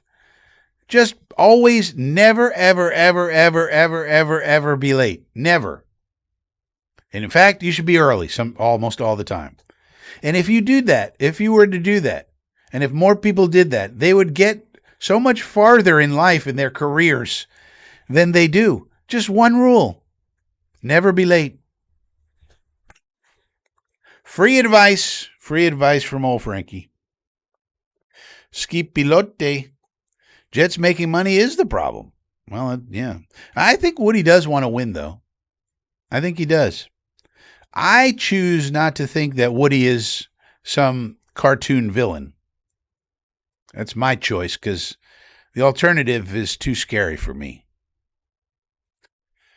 RC says Jake's got a lot of bots for subscribers. Well, we don't know that for sure. He probably does. I mean, he works for the Walt Disney Company. So the Walt Disney Company is one of the big media companies in the world. Disney. It's a huge company. So I'm sure they have lots of bot farms. I'm sure they have lots of stuff that they use.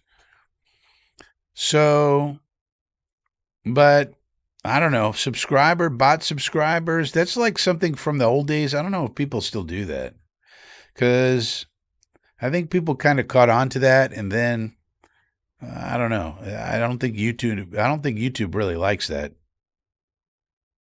far as I know, I could be wrong.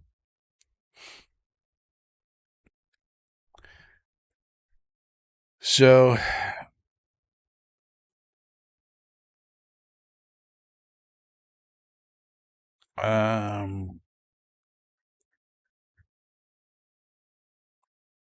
does not look like there is any more information or news coming out of anybody associated with the Jets or the NFL. Looks like that's the latest headlines for right now. Joe Grana says, yeah, Joe, we need a quarterback. I think you missed most of the show. Ski Pilate, Hackenberg out of retirement. Yeah, let's get Hackenberg. That'll be good. All right, so the schedule of live streams is going to be as follows. Coffee with Frankie on Sunday. So by Sunday, 10 a.m., we should maybe not know more information about what the hell the Jets are doing. Let's hope so, because that'll give us a lot to talk about. But if not, then on Monday, for certain, we should have way more information on Monday. We would think Monday evening we'll come back live and we'll see what we've discovered at that point in time. And talk about whatever news comes out on Monday. And if it's a happening Monday night, maybe we'll come back on Tuesday night and talk about all the things that happened on a Tuesday. And maybe even a Wednesday, if that all goes good. Maybe we'll go live Wednesday as well, because who knows? If it's hot and heavy with the news on Wednesday, we'll have a lot to talk about that evening to discuss. Why didn't we get this guy? Why did we get that guy? Why did we pay so much for this? Why did we didn't get that guy? This stinks. What's going on? So forth and so on. So that's the schedule. So tell all your friends to subscribe to the channel. We got to catch up to Jake Assman. He's 43 times better than me. I mean, if you think that Jake Assman is 43 times better than Frankie, then don't do anything. But if you think Frankie needs to catch up to old Jake Assman, which I think I do, I think I'm closer to the Assman than my current subscriber count would suggest. And it's a little depressing, to be honest with you. Then you got to get all your friends and family and jetnation.com and anybody you know in the Badlands community and this community and that community, they like the Jets, have them subscribe to old Frankie. We do live streams here, and the more hop in the live streams, the better. I mean, right now we got 25 people in here. If we imagine if we had 250, the comments would be flying in. It'd be a lot more fun. So let everybody know we need subscribers over here. And with that being said, I'll see you on Sunday. Thanks for joining, everybody. We'll see you Sunday, 10 a.m. Hopefully we have a lot more to talk about in Jetland.